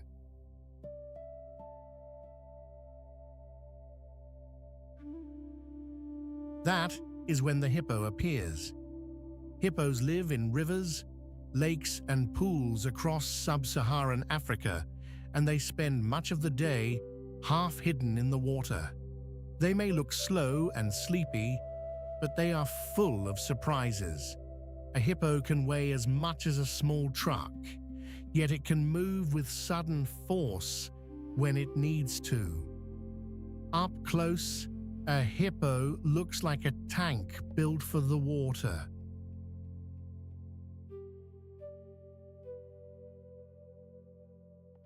The body is round and heavy, but the head is enormous, almost too big for the neck that carries it. The skin is thick and smooth, usually gray or brown, often shiny from a coat of water and mud.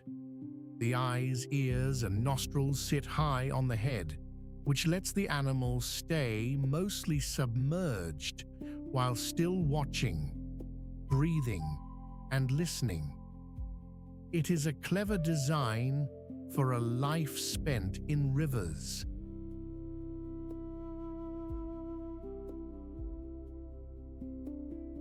When the sun is high, hippos rest in cool water to keep from overheating.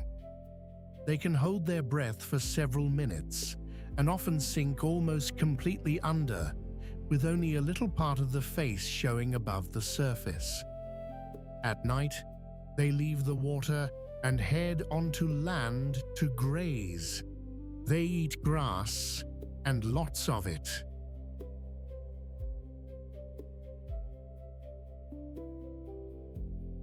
A hippo may walk miles under the moonlight, following familiar trails to feeding grounds and then returning to the same water by morning. That routine gives them a rhythm to life. Water by day, grass by night. It is simple, but it works. Hippos are not graceful swimmers like fish, even though they spend so much time in the water. They do not truly float the way we might imagine.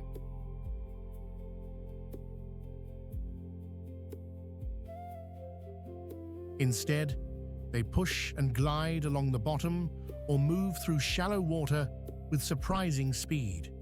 On land, they are even less at ease. Their short legs and heavy bodies look almost awkward beside the elegance of antelope or zebra.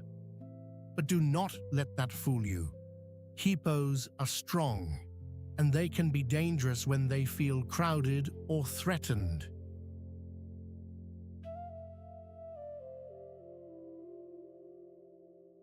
Their wide mouths open far enough to show huge, tusk-like teeth, and those teeth are used more for fighting and display than for eating.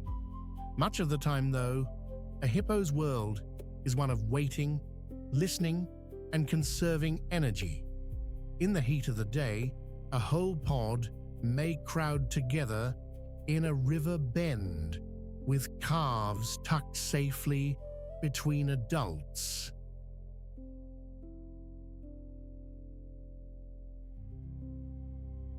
Mothers are protective, and the young stay close to the group. They learn early that safety comes from staying near the water and near one another. Hippos communicate with grunts, snorts, and even underwater sounds that carry through the river like distant rumbles. It is a busy social world, even when they seem still. And that stillness matters.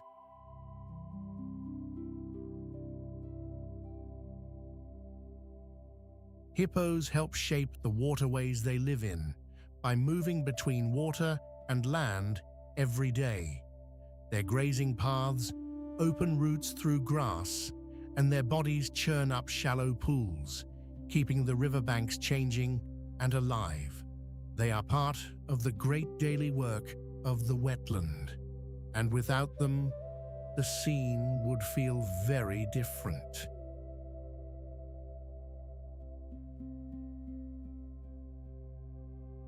So when you see a hippo resting like a boulder in the sun, remember that this calm giant is part of a much larger story. In the wild, even the quietest moments are full of life, and sometimes the most powerful animal in the water is the one barely moving at all.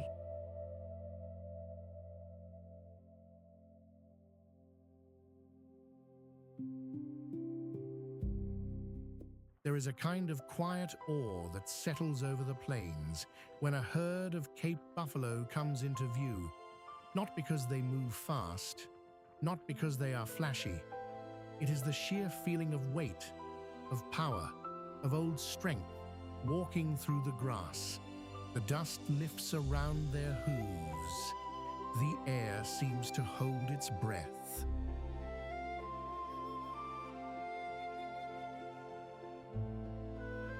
Then you notice the horns, the dark eyes, the steady way they keep together, and you understand why so many hunters think twice.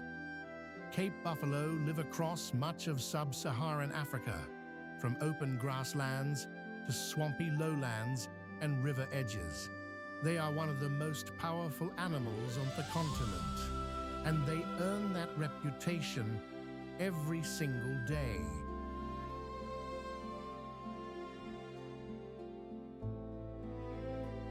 At first glance, a buffalo may seem built like a rough-hewn boulder with legs, but look closer, and the details tell a different story.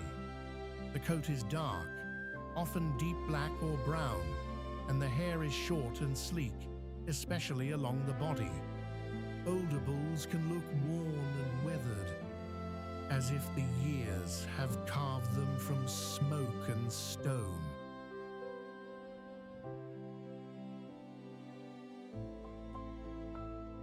The head is heavy and broad, with a thick forehead that flows into the famous horns.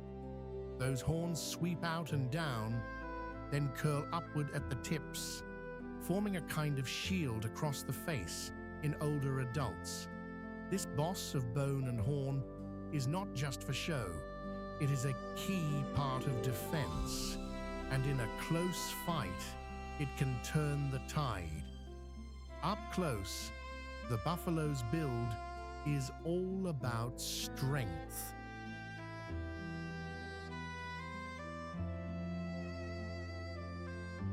The shoulders are strong, the neck is thick, and the body is barrel-shaped, made for pushing through grass, brush, and danger. A grown bull can weigh far more than a small car. Yet for all that bulk, there is real speed in those heavy bodies when they need it. These are not sleepy giants. They are alert, stubborn, and ready to charge if pushed too far.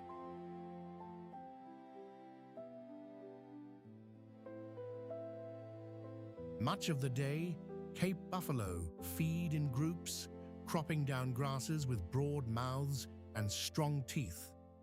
They often graze in the cool hours and rest when the sun climbs high.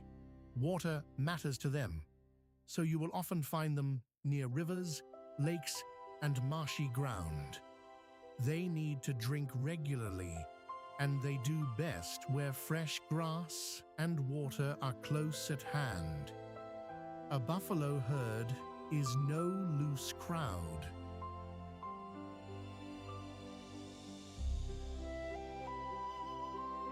It is a working unit.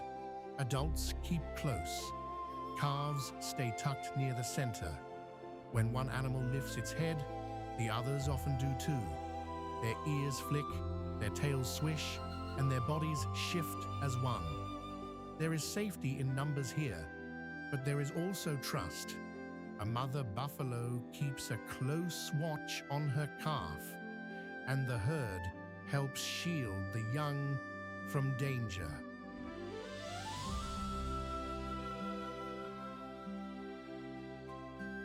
If a lion stalks nearby, the buffalo do not always bolt. Sometimes they stand their ground. Sometimes they face the threat together. That is part of what makes them so formidable. They are not just big, they are united. And in the wild, that can mean everything. Cape buffalo also play an important part in the land itself.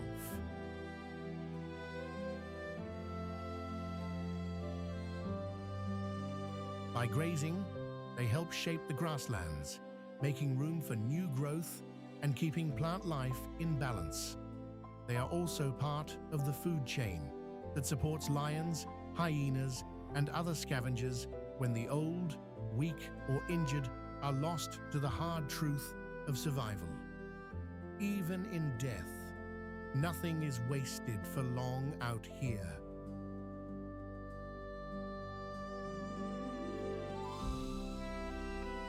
In that way, the buffalo is both survivor and giver, a steady force in a world that never sits still. And when you see a whole herd moving through the morning light, you may feel it too. Not fear exactly, something deeper, respect.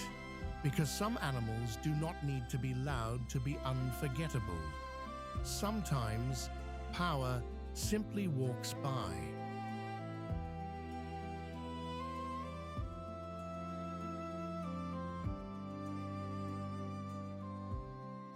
Something odd happens out here in the dry land. A bird so tall it can look a person in the eye, yet it cannot fly at all. Instead, it runs like the wind and fights with a kick that can stop even a hungry lion in its tracks. In the open plains of Namibia, that is no small thing. Here, every step matters, and every pair of sharp eyes can mean the difference between life and death.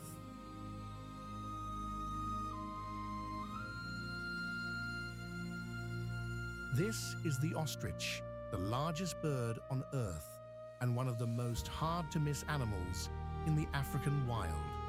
It lives across open savannas and dry country, where there is room to run and danger can come from far away. What makes it so impressive is how it has turned size into speed and speed into safety.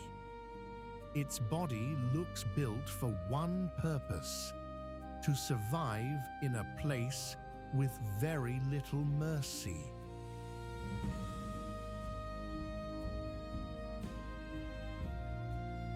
At first glance, the ostrich seems almost comical, with long legs, a bare neck, and a head that bobs like a periscope above the grass. But there is nothing silly about how it lives.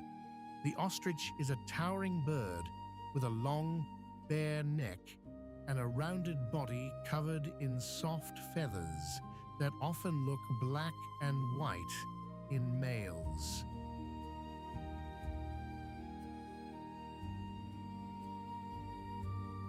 Females are more muted in color, with sandy brown feathers that blend into the land. Their eyes are huge, bigger than their brains, and that gives them some of the best long-distance vision in the animal kingdom. On a clear day, they can spot trouble from far across the plain. Their legs are like springs, long and lean, made for running.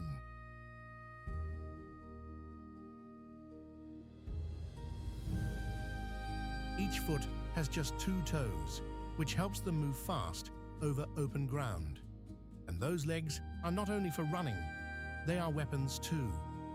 One powerful kick can bruise, break, or drive off a predator that gets too close. Ostriches spend much of the day walking and foraging. They eat seeds, leaves, fruits, flowers, and insects, picking food from the ground with a simple, no-nonsense way of life.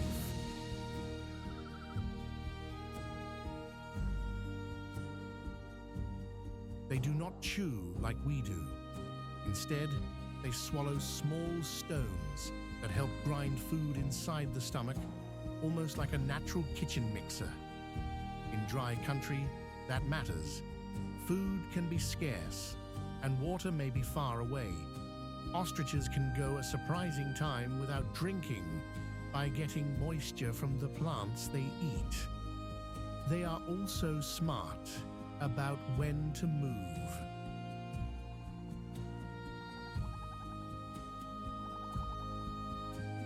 The hottest part of the day can be brutal, so they often keep to the more comfortable hours, wandering the plains with that steady, rolling gait that seems slow until suddenly it is not. Then they are off, long legs opening up, covering ground with startling speed. When danger appears, the ostrich does not waste time.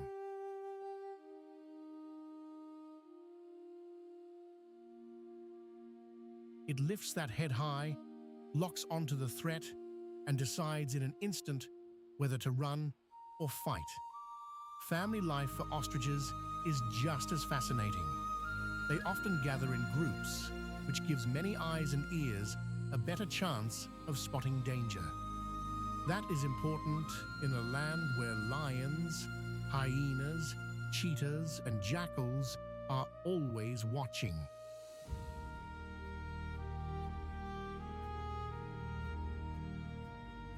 During breeding season, males put on a show that is hard to forget. They spread their wings, sway their necks, and dance across the open ground to win a mate. One male may have several females in a kind of shared nesting arrangement, and the work of raising young becomes a team effort.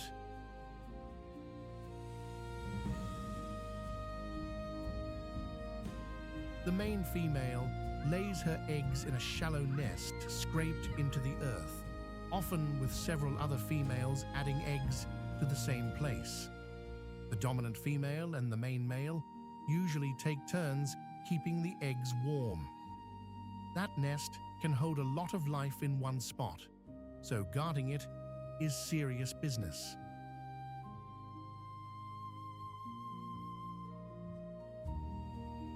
Once the chicks hatch, they are ready to move quickly. Tiny fluff balls with a will to live and legs that already know the meaning of hurry. An ostrich may seem like a strange bird to meet in a lion country, but it plays an important part here.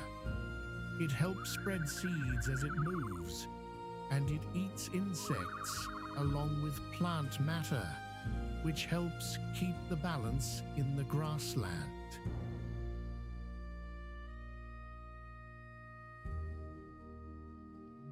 It also serves as a reminder that survival in the wild is not only about strength. Sometimes it is about seeing danger first, moving fast, and knowing when to stand your ground. The ostrich turns the open plain into its own kind of advantage. In a world full of hunters, that is no small gift.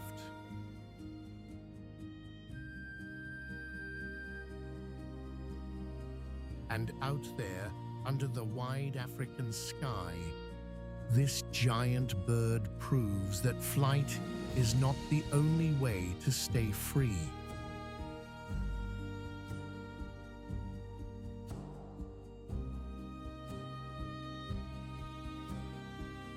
Have you ever watched a whole crowd move as one, like a river with legs?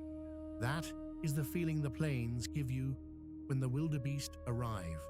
The dust rises, the grass bends, and the air seems to hum with nervous energy. One wrong step can mean trouble, and every sound matters. These animals may not look polished or graceful at first glance, but they are built for a hard life on the move.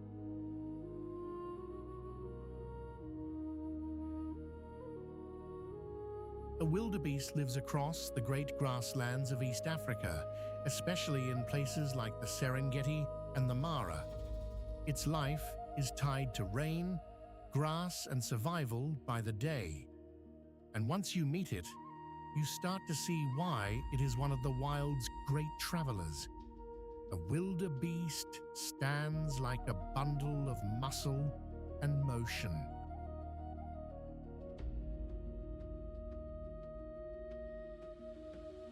The front end seems heavy and powerful, while the back legs look made for sudden action, like the parts of two different animals joined together.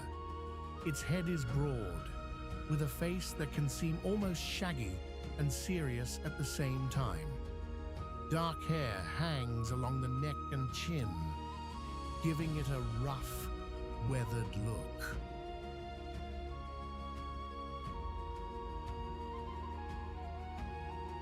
The coat is usually gray-brown, but in certain light, it can take on a bluish tone, which is where the name blue wildebeest comes from. The horns curve outward and then hook up in a shape that feels both sturdy and a little wild. Nothing about this animal is delicate. Even the tail, thin and switch-like, seems made for constant motion. But that plain, rugged build is part of the secret.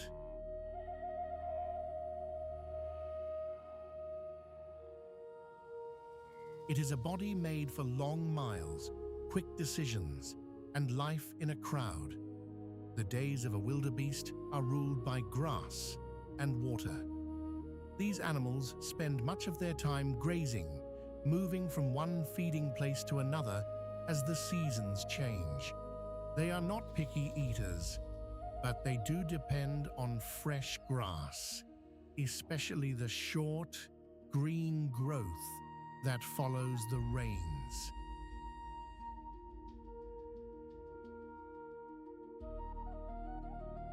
That is why the Great Migration matters so much. When the plains turn rich and green, the herds spread out and feed. When the land dries, they gather again and move on. It is a giant search for food that never really ends. And it is not just about eating, it is about timing. Too early, and the grass is not ready. Too late, and the land starts to dry out.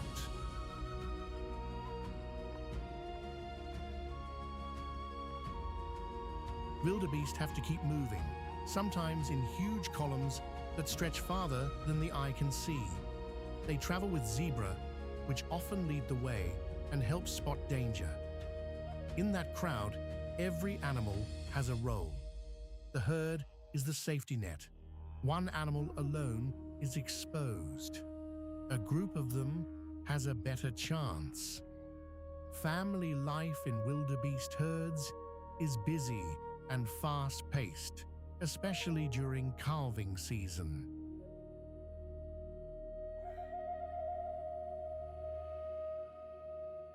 The mothers give birth in a short burst of time, so there are many newborns all at once. That means predators are never far behind. A calf has to get on its feet quickly and fast. There is no long waiting around. Within minutes, it must be ready to move with its mother and the herd. Mothers are alert and protective, and they stay close to their young when they can. The herd itself also helps.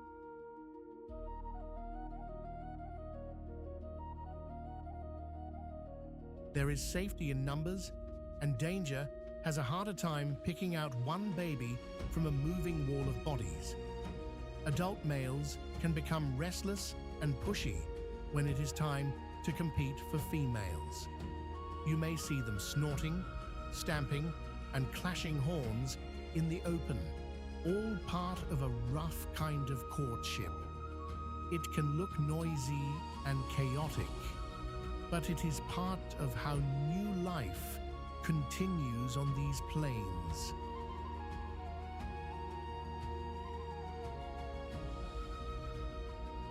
Wildebeest matter in a big way because they help shape the whole grassland.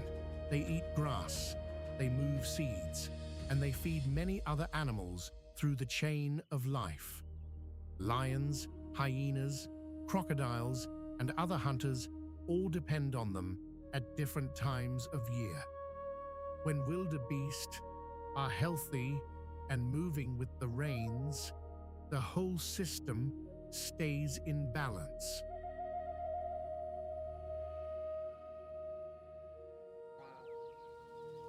Their journey is one of the great natural events on Earth, and it reminds us that survival here is never a solo act.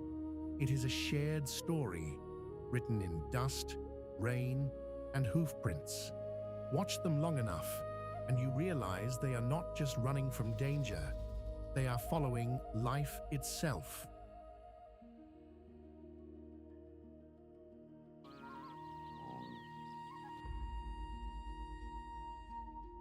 Have you ever watched a tiny animal stand guard in a world full of bigger, hungrier neighbors? Out here in the Kalahari, that little lookout can can seem almost out of place. The morning air is dry and cool, the sand is pale, and the bushes look low enough to hide a secret. Then a sharp chirp breaks the quiet, and the whole family snaps to attention.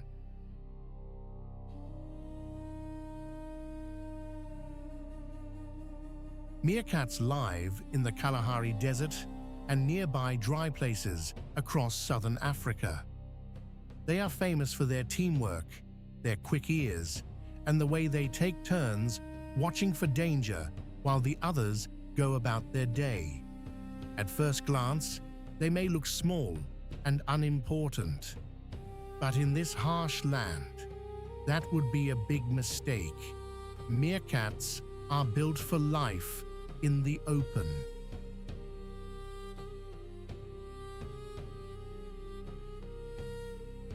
Their slender bodies and long tails help them balance, while their dark eye patches cut down the sun's glare like little sunglasses. They are only about a foot tall, but they stand upright on strong back legs with a posture that makes them look almost human. Their fur is sandy brown with darker bands across the back, which helps them blend in with the dry ground and scrub.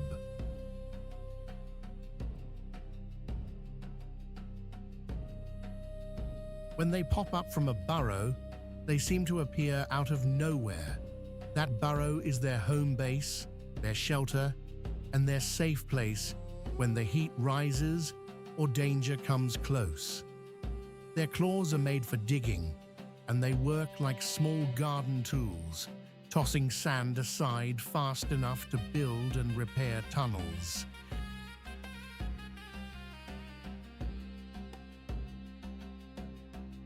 Those underground homes can have many entrances and twisting passages, offering the family a cool place to sleep and a quick escape route if a hawk, jackal, or snake shows up. Meerkats spend much of the day searching for food.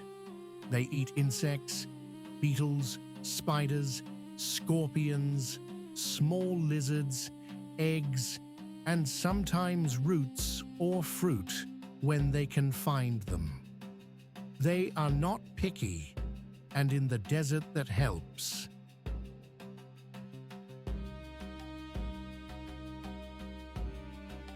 One meerkat may crouch low and sniff the ground, then suddenly dart forward and dig with quick little strokes until something tasty is uncovered.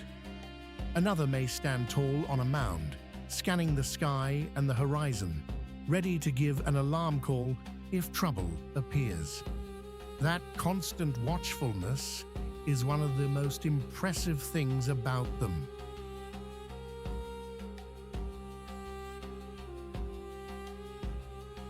A meerkat group is a real family, often made up of parents, older youngsters, and helpers that all pitch in. The adults do not simply leave the young ones on their own. Babysitting is shared, feeding is shared, guard duty is shared. Young meerkats learn by watching the older ones, and they practice digging, foraging, and standing sentry while still under the care of the group.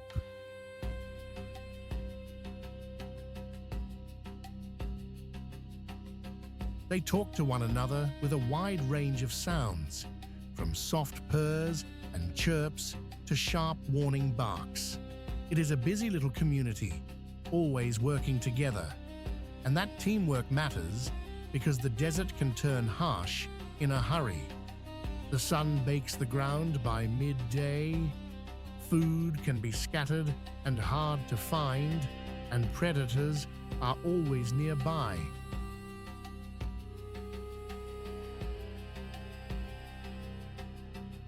Meerkats help keep insect numbers in check, and they also help the land in small but important ways by digging and turning over the soil.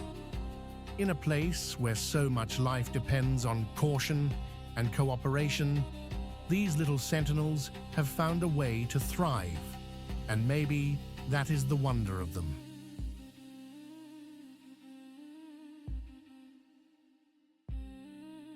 In a land that looks empty at first glance, they remind us that even the smallest lives can be full of courage.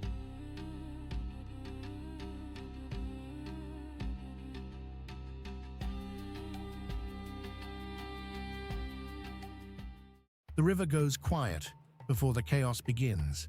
For a brief moment, you can hear the wind, the low murmur of thousands of hooves, and the soft slap of water against the bank. Then the first animals step forward, and the whole scene seems to hold its breath. Out in the dark water, danger is already waiting. This is the Mara River crossing, one of the most dramatic moments in all of Africa.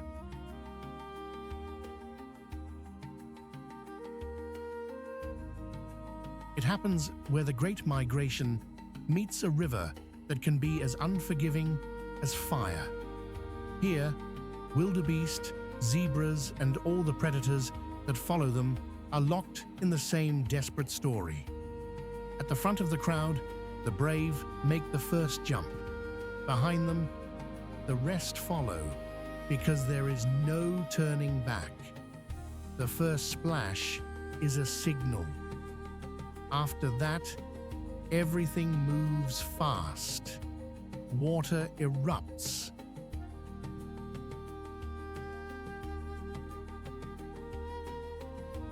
Hooves churn mud into foam. Zebras plunge in close together, their legs pumping hard. Wildebeest push forward in waves, driven by instinct and fear.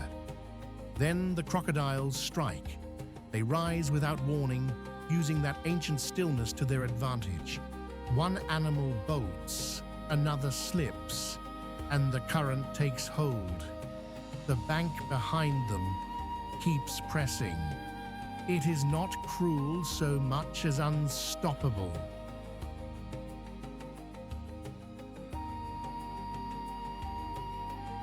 Up on the far side, exhausted survivors drag themselves out of the river and gather into a trembling mass, breathing hard, alive, changed.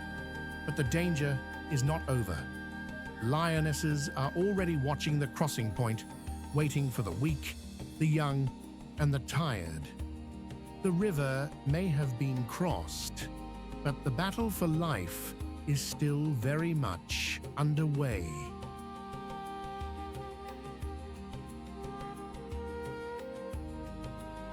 And when the dust settles, what remains is more than a struggle. It is a reminder that every safe step in the wild is earned the hard way. Here's the strange truth about the wild. The fiercest battles are only one part of the story. Just as important are the births, the migrations, the dry seasons, and the long, patient moments in between.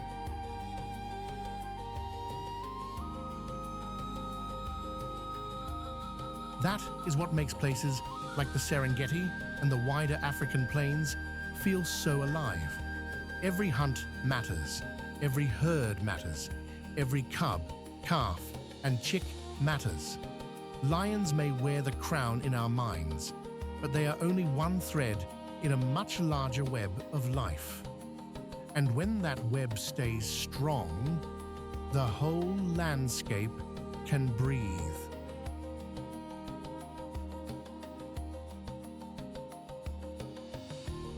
If these wild places have stayed with you, please like this video, subscribe for more journeys into nature, and share your thoughts in the comments. Tell us which animal or moment you'll remember most. Thanks for spending this time out on the plains with us. Until next time, keep your eyes on the wild and your heart open to wonder.